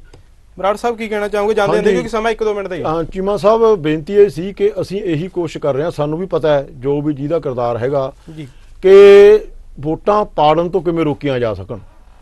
ਉਹ ਆਪਦੀ ਸ਼ਕਤੀ ਨਾਲ ਆਪਦੇ ਪੈਸੇ ਨਾਲ ਉਹਨਾਂ ਦੀ ਕੋਸ਼ਿਸ਼ ਹੈ ਕਿ ਅਸੀਂ ਵੋਟਾਂ ਪਾੜ ਦਈਏ, ਵੱਧ ਤੋਂ ਵੱਧ ਧਿਰਾਂ ਖੜਿਆਂ ਕਰੀਏ ਔਰ ਦੁਬਾਰਾ ਪਾਵਰ ਚ ਆ ਜਾਈਏ। ਸਾਡਾ ਨਿਸ਼ਾਨਾ ਇਹ ਹੈ ਵੀ ਕਿਸੇ ਵੀ ਤਰੀਕੇ ਨਾਲ ਜਿਹੜਾ ਹੈ ਅਸੀਂ ਵੋਟਾਂ ਪਾੜਨ ਤੋਂ ਰੋਕੀਏ ਔਰ ਬਾਦਲਾਂ ਨੂੰ ਬਾਹਰ ਕਰੀਏ ਤਾਂ ਕਿ ਜਿਹੜਾ ਇੱਕ ਵਧੀਆ ਪ੍ਰਬੰਧ ਸ਼੍ਰੋਮਣੀ ਗੁਰਦੁਆਰਾ ਪ੍ਰਬੰਧਕ ਕਮੇਟੀ ਦਾ ਵੀ ਐਸਜੀਪੀਸੀ ਦਾ ਵੀ ਉਹ ਦਿੱਤਾ ਜਾ ਸਕੇ। ਜੀ ਜਾਂਦੇ ਜਾਂਦੇ ਤੁਸੀਂ ਕੋਈ ਸੁਨੇਹਾ ਦੇ ਸਕਦੇ ਹੋ ਜੀ ਸਾਡੇ ਜਿਹੜੇ ਦਰਸ਼ਕ ਆ ਉਹਨਾਂ ਨੂੰ, ਕੀ ਸੁਨੇਹਾ ਦੇਣਾ ਚਾਹੋਗੇ ਕਿਸਾਨੀ ਅੰਦੋਲਨ ਦੇ ਸੰਬੰਧ ਚ? ਬਸ ਜੀ ਮੈਂ ਤਾਂ ਇਹੀ ਕਹਿਣਾ ਕਿ ਵੱਧ ਤੋਂ ਵੱਧ 26 ਜਨਵਰੀ ਦੀ ਜਿਹੜੀ ਟਰੈਕਟਰ ਪਰੇਡ ਹੈ ਉਹ ਚ ਵੱਧ ਤੋਂ ਵੱਧ ਹਿੱਸਾ ਲਓ।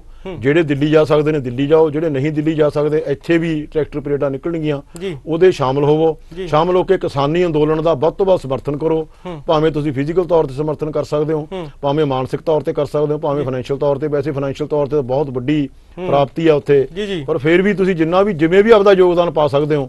ਮੈਂ ਸਮਝਦਾ ਕਿਸਾਨ ਅੰਦੋਲਨ ਯੋਗਦਾਨ ਪਾਉਣਾ ਚਾਹੀਦਾ ਤਾਂ ਕਿ ਤਿੰਨੇ ਬਿੱਲਾਂ ਨੂੰ ਕੈਂਸਲ ਕਰਾ ਕੇ ਰਿਪੀਲ ਕਰਾ ਕੇ ਆਪਾਂ ਵਾਪਸ ਸ਼ਾਨ ਨਾਲ ਜਿੱਤ ਕੇ ਆ ਸਕੀਏ। ਇੰਨੀਆਂ ਬੇਨਤੀਆਂ ਕਰਦਾ ਕਿ ਮੈਂ ਦਾ ਯਾਦ ਕਰਾਂ। ਵਾਹਿਗੁਰੂ ਜੀ ਕਾ ਖਾਲਸਾ। ਬਰਾੜ ਸਾਹਿਬ ਨੇ ਬਹੁਤ ਆਪਣਾ ਕੀਮਤੀ ਸਮੇਂ ਚੋਂ ਸਮਾਂ ਕੱਢ ਕੇ ਆਪਣੇ ਵਿਚਾਰ ਸਾਨੂੰ ਦੱਸੇ ਨੇ। ਸਾਡਾ ਜਿਹੜਾ ਸਮਾਂ ਉਹ ਇਜਾਜ਼ਤ ਨਹੀਂ ਦੇ ਰਿਹਾ ਜੀ, ਖਿਮਾ ਦੇ ਜਾਚਕਾਂ ਜੀ। ਧੰਨਵਾਦ। ਵਾਹਿਗੁਰੂ ਜੀ ਕਾ ਖਾਲਸਾ, ਵਾਹਿਗੁਰੂ ਜੀ ਕੀ ਫਤਿਹ।